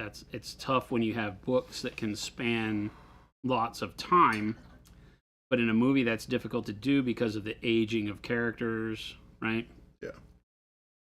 We gave, when we first started talking, before it really came out and was as abysmal as it turned out to be, The Rings of Power, I was optimistic. I was very optimistic for Rings of Power because everybody was like, how could they possibly do that? These characters don't ever live in the exact same timeline except for a couple of them. So how are they going to stick with the actors? And I was asking that question. I said, I can forgive them because I had listened to an interview that said, hey, we're going to have to compact the timeline quite a bit because we can't find a way that seems reasonable to go through the lineages like Tolkien did. And it makes sense, right? Because in the Silmarillion, you've got thousands of years. It literally starts from the beginning of the book is explaining Manwë. Yeah, in the- in the you Valhalla. have thousands of years for which the generations of man went through generations of their offspring. Yep. So they talked about it, so and so, son of so and so, the dwarves too. The elves were the only one that lived that long, and some of the baddies, Yeah. right? And so you had this disparity that was going to occur that they couldn't account for because you didn't want to every episode jump 1,500 years and have to introduce new physical characters. Who's this new actor? What is this role? Well, also brand new sets. Like those sets are not always. Well, even the sets could have stayed the same because it could have been the same city. They could have just made it look older or whatever. But same, you're right? Cities rise and fall in the time of the Silmarillion, and so what are you going to do? And then they just bastarded it too much. It's just way too too stupid. The second season's okay. It's not horrible, but it's not good. I will not watch it ever. That's okay. For any reason. I was bored. I had a long plane flight. Yeah. So. Because my brain is just not tuned to take an IP and the laziness of Hollywood and the hubris of these writers and directors to think that they can do it better. Yep. Like, no, you can't. Otherwise, people would be making movies about what you write. It's one thing for you to write something and get it greenlit and make a movie about it, and it can be Good Will Hunting. It can be great. But to take something like Tolkien and say, oh, no, we can do it better. At one point, they were like, we're going to take the Tolkien out of Lord of the Rings. That's not the right response. It feels like maybe that's not the way you do that. But I don't know. Go for it. I was like, why don't you make a new fantasy world where you can invest all your time and effort into it if you have that big of a belief that what you're writing is gold? Then why don't you put your money where your mouth is and make your world come alive? And let us vote on whether it's any good. But of course they won't do that. I bitch a lot about it because I'm sick of beloved things becoming bastardized by mediocre individuals. I agree. We have become too expectant and reliant upon mediocrity. And I feel like we should still expect superlative things. Doesn't mean everything has to be. But the expectation should be there that everybody should have to hunt for the superlative and deliver the superlative. And when they fall down, they get back up and go try to deliver it the next time. And stop delivering mediocrity for money.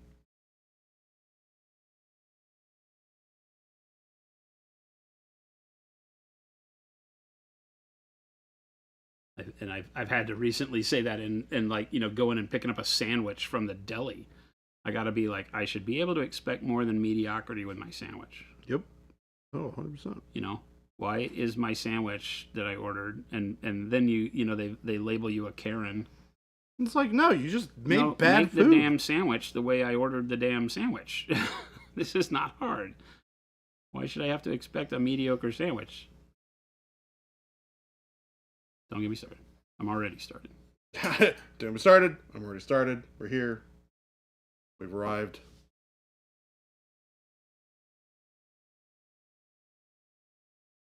Why we believe so strongly in customer service here. It filters into our business. Yep. We don't believe in mediocrity. If we deliver you a mediocre product, if you get a bottle of Procryl and don't like it, it doesn't do what you want it to do, you contact us. Do not think that we are everybody else. We get some customers that are like, oh, I didn't even think you'd pick up the phone. I'm like, wait a minute. We're not, the world of Amazon has hurt customer service so bad because it set people's expectations so low. And I'm like, no. You can contact us. We will fix your problem. Man, The Witcher started out so good, Source. The show? Yeah. Yeah, I will say that I didn't good. like the first season because I didn't like the toss a coin to your Witcher character. I thought that was completely horrible. With the singing and the buddy cop comedy. It didn't make sense to me in the environment. I don't know the Witcher very well, so I don't know if that character was supposed to be like that anyway. Yeah, I'm pretty sure. But that was horrible. Like, I'm not a fan of buddy cop humor. Yeah. People on stream will know. He is... I think he's less... So I've read most of But in the first season 2, he toned it down. He was dour. And I was like, okay, that's a little bit too much the other direction, but I get it. because of the way they left off the first season. His character is kind of dumb like that. Like that is his character, but he's not as prevalent in the book as he is in the. Oh, really? Yeah. Yeah, I don't know. Well, and it's weird too, because like if you look at the books, the first 2 books are a collection of short stories. So you know how like every about episode the world of The Witcher and the Witchers and what they do as monster hunter kind of things. About specifically Geralt, yeah. Like it's him over the course of time doing things, meeting people, running, killing monsters. Okay, so it is specific to his story. It is actually very similar to the layout of how they wrote the first season, where you have bits and pieces. You know how it felt very fragmented the first season? That cadence is how the book feels when you read it. Well, the first season had the witch, whatever her name was, and it went back and forth in time and stuff like that, which I like. I like that stuff that makes it, I have to keep pace with it to feel like I can understand what's going on. So I like that. But I did have a little bit of a rough time trying to keep up with the characters and what was going on, because I don't think the world was delivered visually very well. Basically, but I still liked it. Yeah, they tried to take the beginning of the actual story and intersperse it with the short stories from the first and second book. So that way you had a driving narrative, but you also got the like I see what you're saying. Feel because since it was kind of disjointed short story anthology, correct, there was not a unifying tale. Correct, there is not. But they needed that backstory, so they just kind of binged it all together, so to speak. Yes. Yeah. Okay, that makes sense. Yeah. And I realized that written by an Eastern European guy, right? Yeah. Polish. Yeah, he's Polish. Pretty sure. He's Polish. It's got great stuff in it, right? Because it feels like it has the Monster Hunter Monster of the Week flavor that, like, all 13 seasons of Supernatural. Yep. Kind of. yeah. I mean, it really does. There was a lot of stuff that I really enjoyed about it, but it didn't. Again, it kind of like Wheel of Time didn't make me want to go back and watch it again. I liked Wheel of Time a lot, actually. It is. I did not mind it. I just didn't find myself saying I want to go back and find out more about it. I've sat many times going, through the channel and seeing, oh, what's on that I could watch? Yeah. And I'm like, oh yeah, I didn't ever watch season 2 of the Wheel of Time, and I could go do that. And I'm like, nah. I don't really blame you there. I didn't know anything about it, so for me, I thought it was cool. But again, like visually, I thought it was too clean. Yeah, I mean I think that is definitely part of the like the background of the story. Like it is. I don't know. The technology is kind of weird in that. Well, like, isn't it like a post-apocalyptic? Yes. Okay. It's post-apocalyptic, but it's not supposed to be like medieval fantasy. It is specifically not intended to be medieval fantasy. It is further advanced than that. And maybe that's why visually it's kind of weird to me. Yeah, because it's very different than what you would be used to for that kind of story, right? Because most of those stories are all but visually fantasy. They did it as a medieval fantasy. The show, it's carriages and castles and yeah.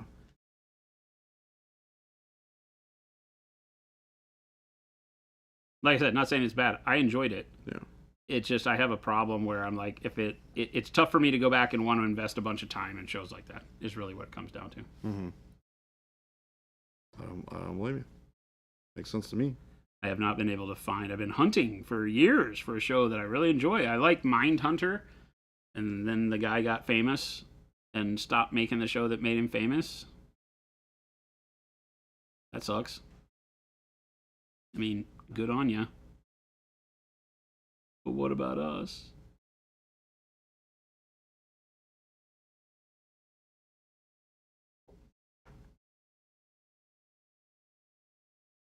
All right, so I've done the initial blending for the non-metallic on these cuffs, these arm pieces, and now I got to make the jump to something bright.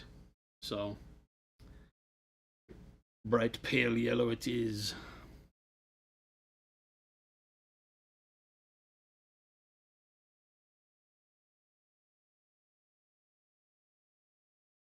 Hello, Christmas sushi.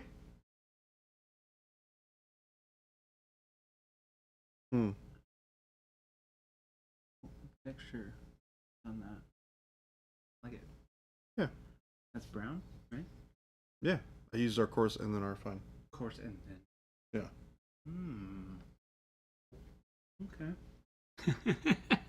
Okay. Uh-huh. Uh-huh. Uh-huh. Uh-huh. We are left unsupervised. Yes, it happens quite frequently Hi, Christopher. Hmm. How are you? Good. Getting a close-up look at this basing you're doing here. Uh-huh. Uh-huh. Hi. I feel like Chris is bugging Jordan. Not bugging. I'm not. I'm bugging. I'm actually was genuinely looking at that base and was Oh. I didn't catch it because I Oh. don't want to do that. Yeah. I mean if you go to the You're mixing it though, right? No, I just kind of like layered it on top. Oh. So yeah, so if you go watch the and this is for everybody actually. If you go watch, there's a tutorial that we did for one of our shorts where I painted the Right. snow base. Snow base, yeah. Yes. And it is exactly that process. Jason has talked about it a lot, where Yeah. we use multiple different textures to create variation in elevation and variation in texture on the earth. Yeah. And then when you dry brush it and you stipple over it, it has this nice texture to it that feels more like natural earth because it has multiple different textures. Yeah, and the one on his pink bear, I actually really like how that one came out too. Mm-hmm. That base is actually pretty similar to how my plan is for this to Right. look. I'm just getting a nice close look here. Mm-hmm. It's looking good. Okay. Christopher is learning, chat. Look at that. So everybody in chat is now jealous, Chris. Why is that? Well, because you get to like stop what you're doing, come in here, and get close-ups of what's And you get happening. Right? close-ups. I know. You get to ask questions. I'm doing a restock before I leave today. Oh, are you? I am. Oh, nice. Well, what do you need? I need. Got some weekend projects. Yes. Nice. Do you want to paint? I'm painting this gonna be weekend. Painting. Do you want to paint? I could potentially We should with paint. you. That sounds great. I am needing. Is this a date? I need Paint a- date. needing green, dark umber, and basing texture. Yeah. I'm just looking. I like the brown personally. The gray is also very good too. I have gray, but I was doing gray and then I was painting it dark umber, and then I was like, huh, wait a minute. Yeah. Why don't I just do the? Why- ASM art time. Wait a minute. Why don't I just use the brown texture? Anyway. Yeah, we do have a brown texture. It's Goodbye. great. Okay. Eddie's. Thanks, Guy. Great talking with you again. I've missed you.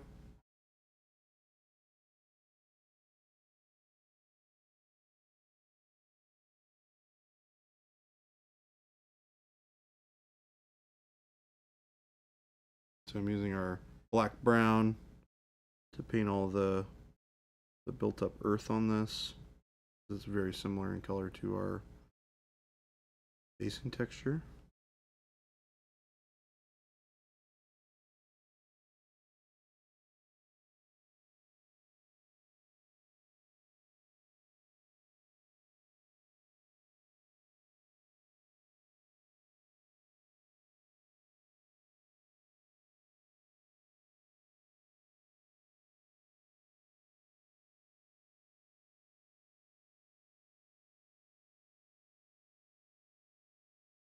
He did paint some great gold the other day. Smaug's base turned out great. Oh, I haven't even seen it. It's so good. Wheel of Time is an amalgamation of medieval and Renaissance cultures from all over the world. Medieval Europe was appropriate for the Two Rivers. It's really only post-apocalyptic in the sense that there was an apocalypse 3,000 years before. I mean, My understanding is that it was that they had high technology, that technology had gone through an apocalypse, and what was rising out of it now that became magic was the remnants of that technology, right? yes, but the advancement of their like ability to like clean clothes and have food and stuff like that is further on than just like making gruel in a Okay, pot. yeah. Definitely. Yeah. That's what I meant. Is it Mike? Christopher lost a part of Smaug. Did he? Yeah, he didn't know Why? where it is. Hence the lost part. Are you breaking stuff, Christopher? How dare you? Carter, as the new resident. Wait a minute. As the new resident house painter of Monument Hobbies, have you found the pieces of Smaug that you accused Jordan of losing? Oh, okay, there you go. They're literally on my desk. I told him about it before I left. Now He asked, the truth. I now the answered. truth comes out. If he forgot about them, that's on him, not me. Drew, I'm sorry I missed your question. He said, how much of a pain was the bear to put together? Your model looked like it went through the ringer. Not great. Gabe put this one together. It's got some gaps. It's not horrible. He cleaned it up really nice, but it took a lot of time on his end to make it look that way. It's still got some gaps, though, where stuff goes together. It's the Siocast stuff is mediocre at best.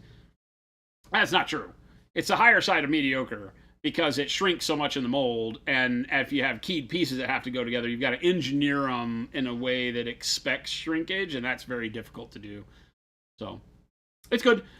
I think that Siocast, we talk about a lot. It's a fantastic way to make models because it allows smaller studios to make really cool stuff because the detail's great. I'm having a lot of fun painting the model. It allows companies that are smaller to make miniatures, which is fantastic, and not have to do them out of metal because metal is arguably one of the cheapest ways to do it. I think that Siocast quickly becomes the second, and it gives you a good resin, plasticky model to work with, so it's a lot easier to hobby than metal in some cases. It doesn't tool as well, though, so cleaning it up is harder.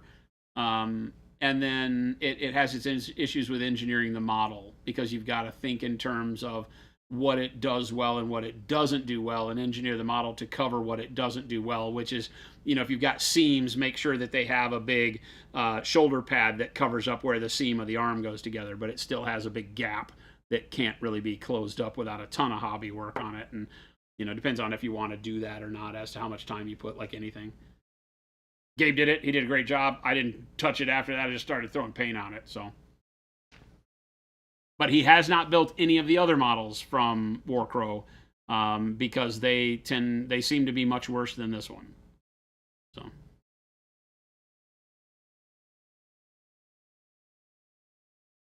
Magic wasn't tech. There were items around that were remnants of old tech, but the old society was high tech and magic. Okay, gotcha.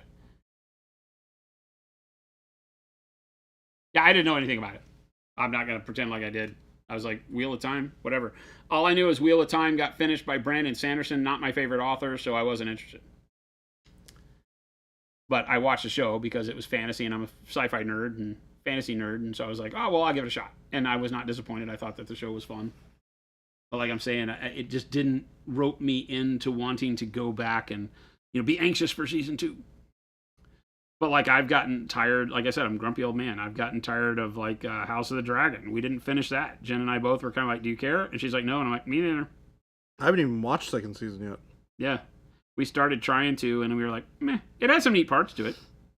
It just never ropes you in like Game of Thrones. It never makes me want to care. I do need to go back and rewatch Game of Thrones at some point here soon. Might be a good watch while I'm painting project. Because I've seen it before. Game of Thrones is so good until it isn't. Correct. But even then, it's like, I give it a pass. As much as I am one of the ones that's like, why did they mess up this beloved show at the end? And, the showrunners are idiots and all that. I'm right there with you, chat. But I still had fun watching it all the way through. I left deflated a little bit at the end of season 8 or whatever it was, where it wrapped it all up. And I'm like, really? Yep. Just see ya, John, go to be the king in the north, and really? The Bran story was a lot more boring than I had hoped for. So much stuff that I had wished for didn't happen. But, so go the days. I should stop bitching and go make my own movies.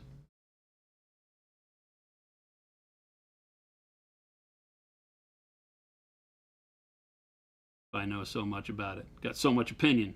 Go do it your damn self then. Don't let me win the lotto, chat. Because I'll be damned if there wouldn't be a Slow Fuse Studios immediately.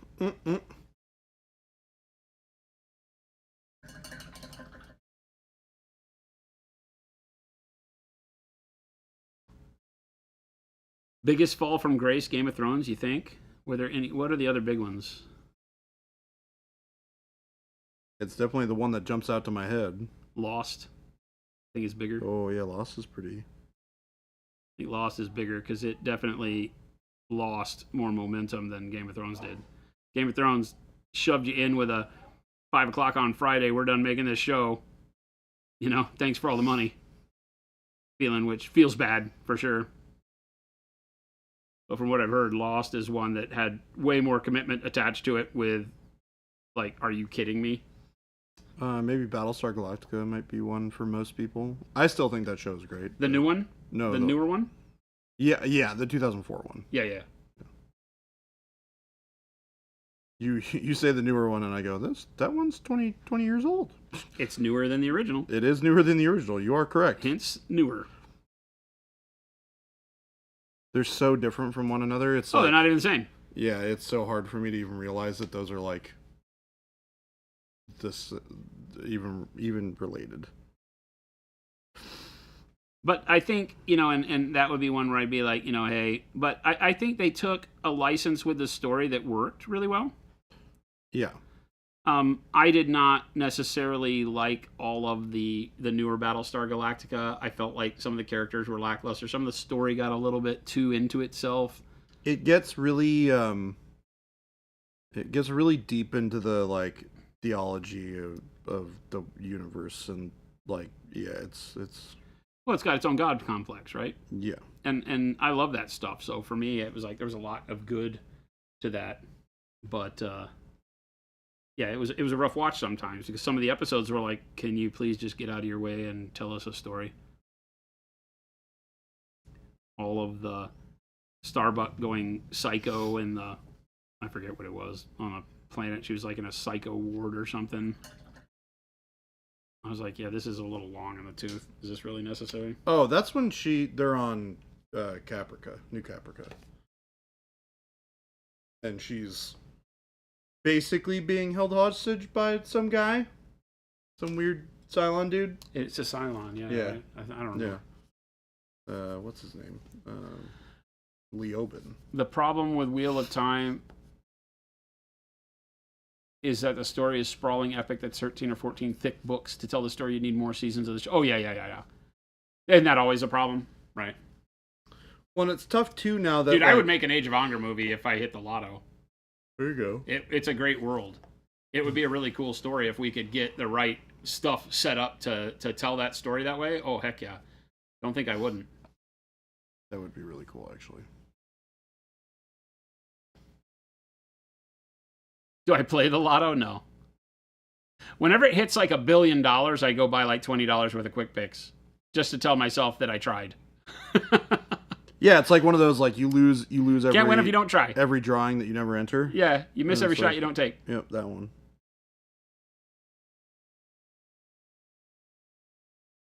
You started calling Game of Thrones out from season 5 and everyone thought I was overreacting. I saw the misery coming. Yeah, well, when you started having... It started off so well with the feeling of... Ben's like, let's go! Yeah, let's win the lotto, Ben. I'm down.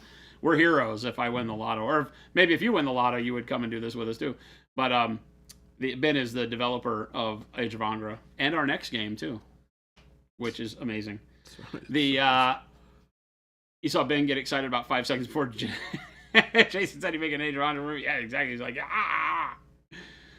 Age of Angra is, if you have not played our game Age of Angra, Ben is the developer. He's in chat there, Dino God Ben. It is an amazing world, even in the brief glimpses of like Lorehound's story that you get in the instruction manual and on the cards for the Asura.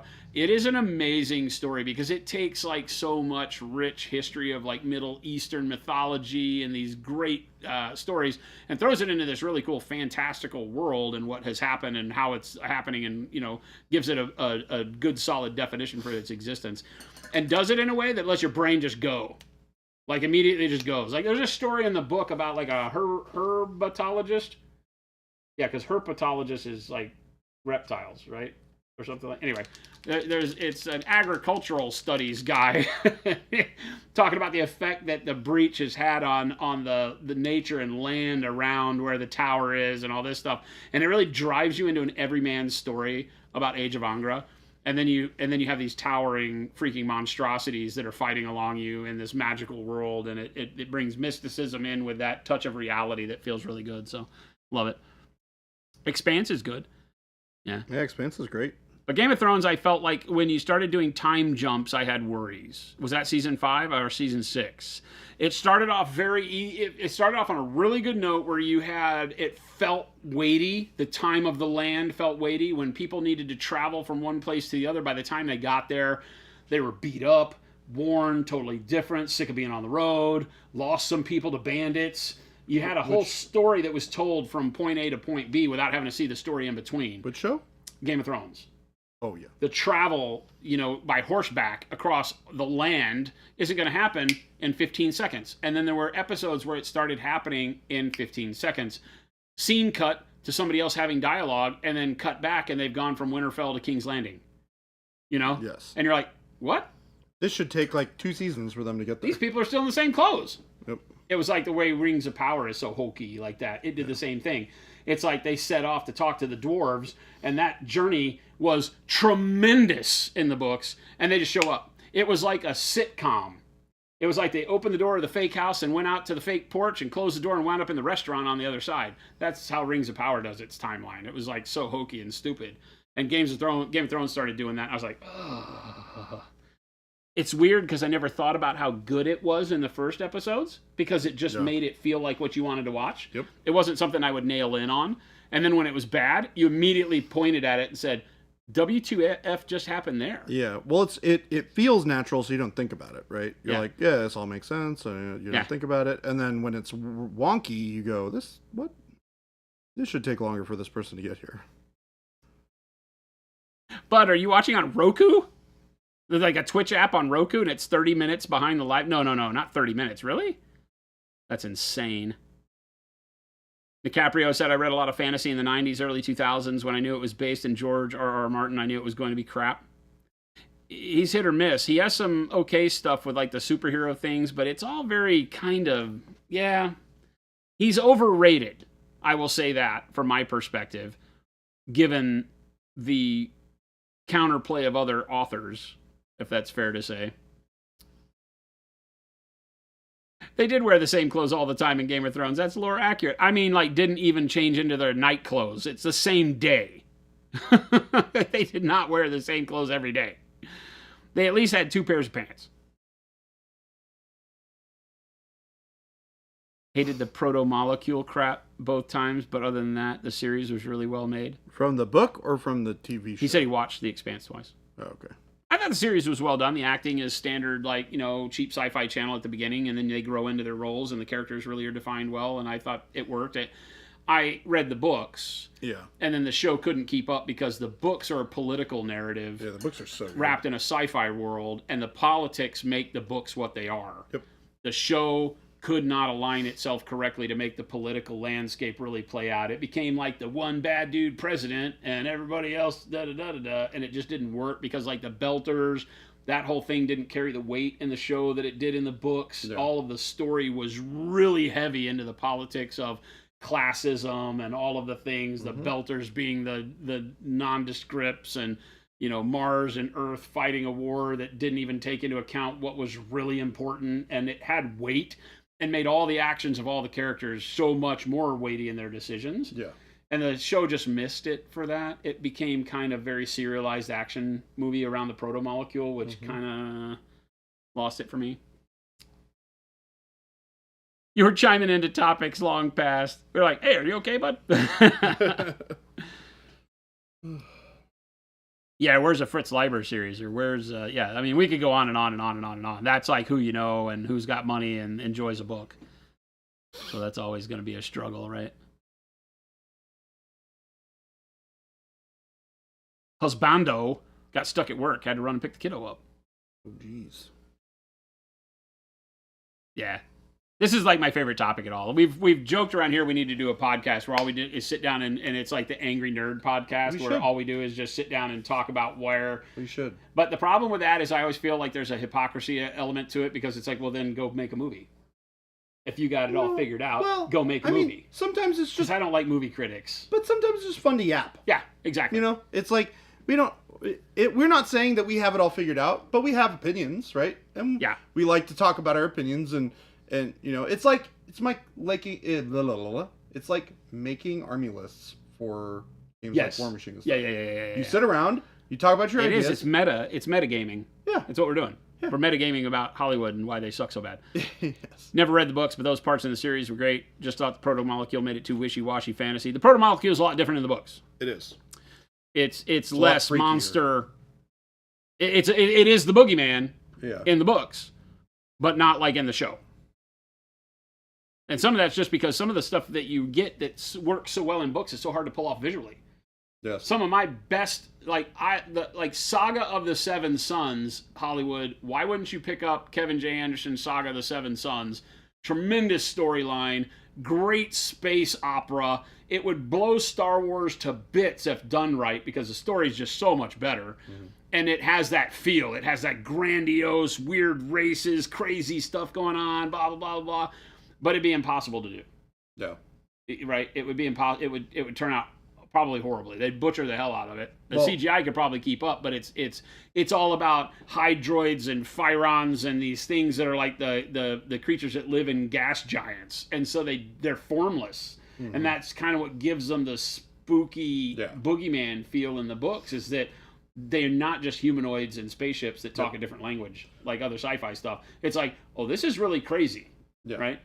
Well, the other really interesting thing that I found about like the Proto-Molecule in the books versus the movie, in the books, it's just brown goo.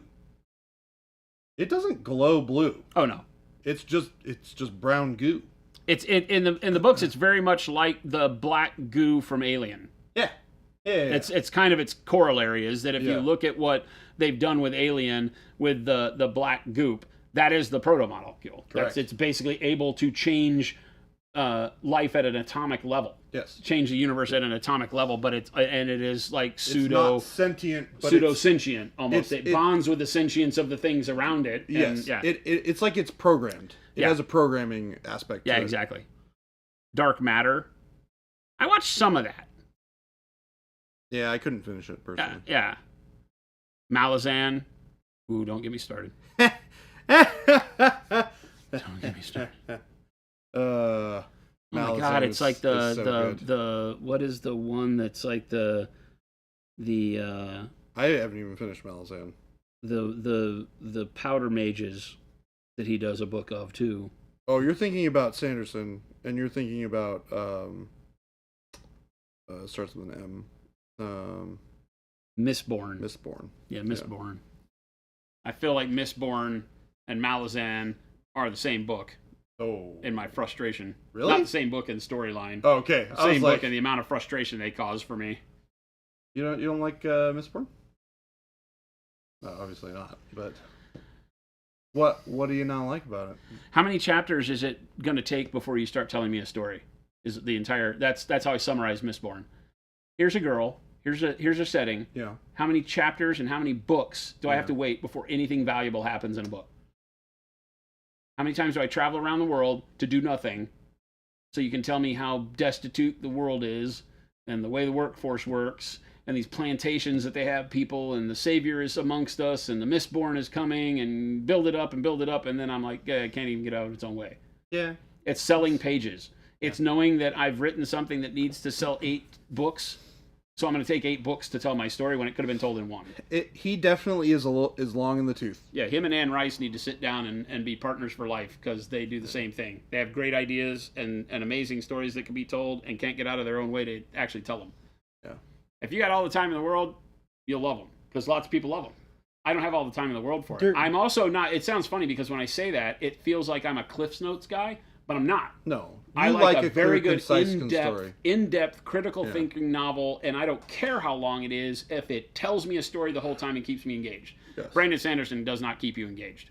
Brandon Sanderson makes you wait and slog for the parts you need. Yeah. He holds them out like a breadcrumb when you're starving, and you read through all the starvation to get to the breadcrumb. Yep. That's Brandon Sanderson. Yep. Yeah, that's why I can't stand it. He does it to build up the like culmination at the end of the book. Right, that's the whole reason. You feel like important stuff is happening pretty much right away in Malazan. So, somewhat,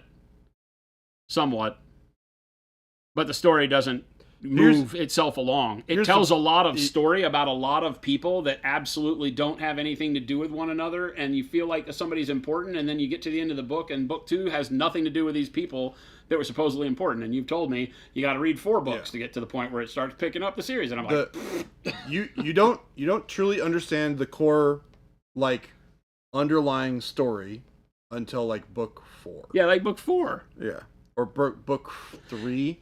Yeah, Brutal says, I made it to book 5 of Malazan and was loving it. Then book 5 cuts away from the story and gives us a prequel, killed all the momentum. See, I feel like there's not that momentum for me in that whole thing, but it's well, it cuts away for like part of the story. Book 5 is one of the best ones, yeah. The first chunk of book 5. Book 5 is the one that starts with the I forget his name, but anyways, Deadbeat's right too. Rice and all the while the vampire series started out really good, and then it turned into a festival of I have a good idea, but I don't have enough words to make it Interview with a Vampire, so I'm going to throw a lot of crap into it, like describing the engraving on this doorknob for 5 pages that nobody cares about.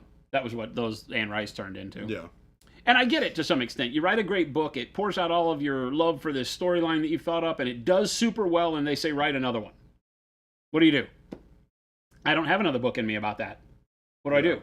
Well, okay, I'll make it about this and that and this and that, and then it probably feels forced. That's called the sophomore blues, right? It's like your freshman thing hits off really big, and then your sophomore effort is like, you know, she still sold a lot of books. Yeah. I make paint. I don't sell millions of books, so... I think I've only made it through 3 books of Malazan. Merriam-Webster's Epic, the dictionary, isn't even good as an audiobook. It's true. Also, it's 4:09, by the way. Yeah, I know, we gotta go. I don't know if you know. I could talk all night long like this. I love nerd movie and book talk. I love that. You know what I love, chat, and thank you very much, is that we can all sit here and have a talk and listen to me spout nonsense about your favorite book or movie or whatever, and we all still get along at the end of the day because it's all still valuable stuff. Yeah, it doesn't matter what you like. If it ticks the boxes for you and gets your juices going, more power to you, and I love that stuff exists. I'm very animated about the stuff that I get frustrated about because I feel like sci-fi and fantasy has always taken it in the shorts when it's done in like visual and it becomes lazy, and you get people that glom onto it and make stuff because they think it'll make them money. You know, now that we have D&D that's been big for a decade, you have so many crap fantasy writers who are trying to make, you know, lit RPG nonsense, and it just gets inundated with this mediocre crap. And you're like, I want to go back to the day that nobody thought fantasy was worth anything, because then fantasy writers loved it. You knew they did because it wasn't going to make them rich. Yep. Sci-fi wasn't going to make you rich, and you had Heinlein. You know, you had people that were super nerds who wrote amazing stuff, and I want to go back to that. Let's make sci-fi and fantasy broke again, because we get better content there. We really do. People doing it just because they're loving it. Now, if we want to talk Logan Nine Fingers and Last Argument of Kings, I can talk about that all day.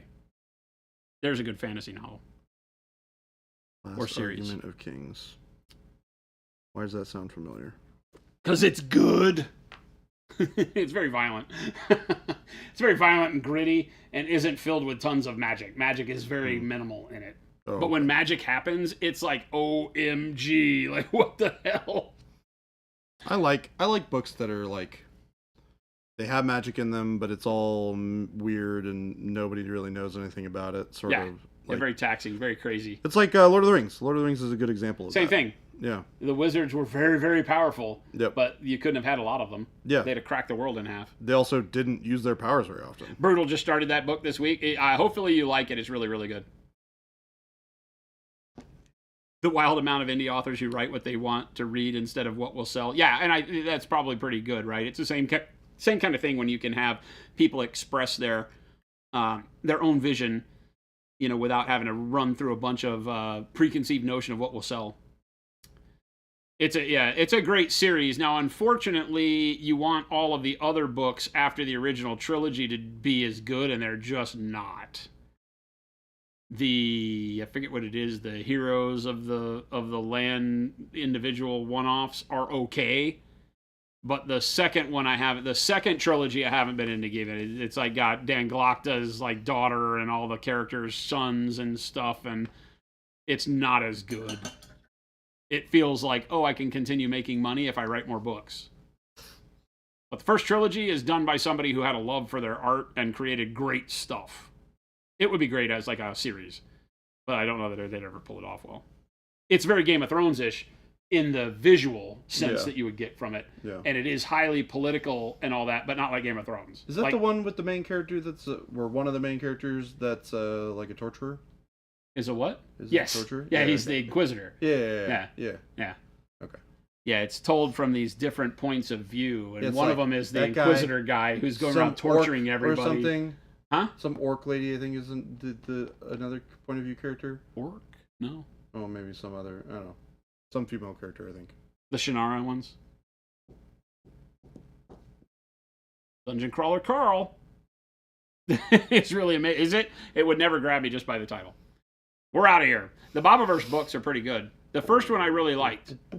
And I kind of got lost in it because the expose between him and his other shelves at some point in time kind of lost me, but I love the concept. I feel like the delivery, and it was probably because I was doing it and I listened to it primarily as audiobook when I was working out, and I feel like it's a focus book. I feel like I would get much more out of the Bobaverse by sitting down and turning pages as opposed to listening to it. Because I also didn't like it's one of the few where the narrator bugged me. Yeah, I hate when you start reading a book series and you have a narrator that's really good, and then it switches narrators halfway through, and you're just like, ugh. The premise for the Bobaverse is good. Do you know it? Dude dies. Mm-hmm. They put his psyche on ice. They wake him up long in the future, and they've programmed him and sent him out in a bunch of satellites to investigate the universe in his basically cloned selves. And they report back to one another and talk, and they have personalities, and they find other life forms and integrate into other cultures and aliens. It's insanely good. That sounds. The premise wild. is really, really good because it has a really good humor to it, but Yeah. also has a serious nature to it that's really cool. That sounds so Yeah. wild. Yeah, that's crazy. Yeah, it's good.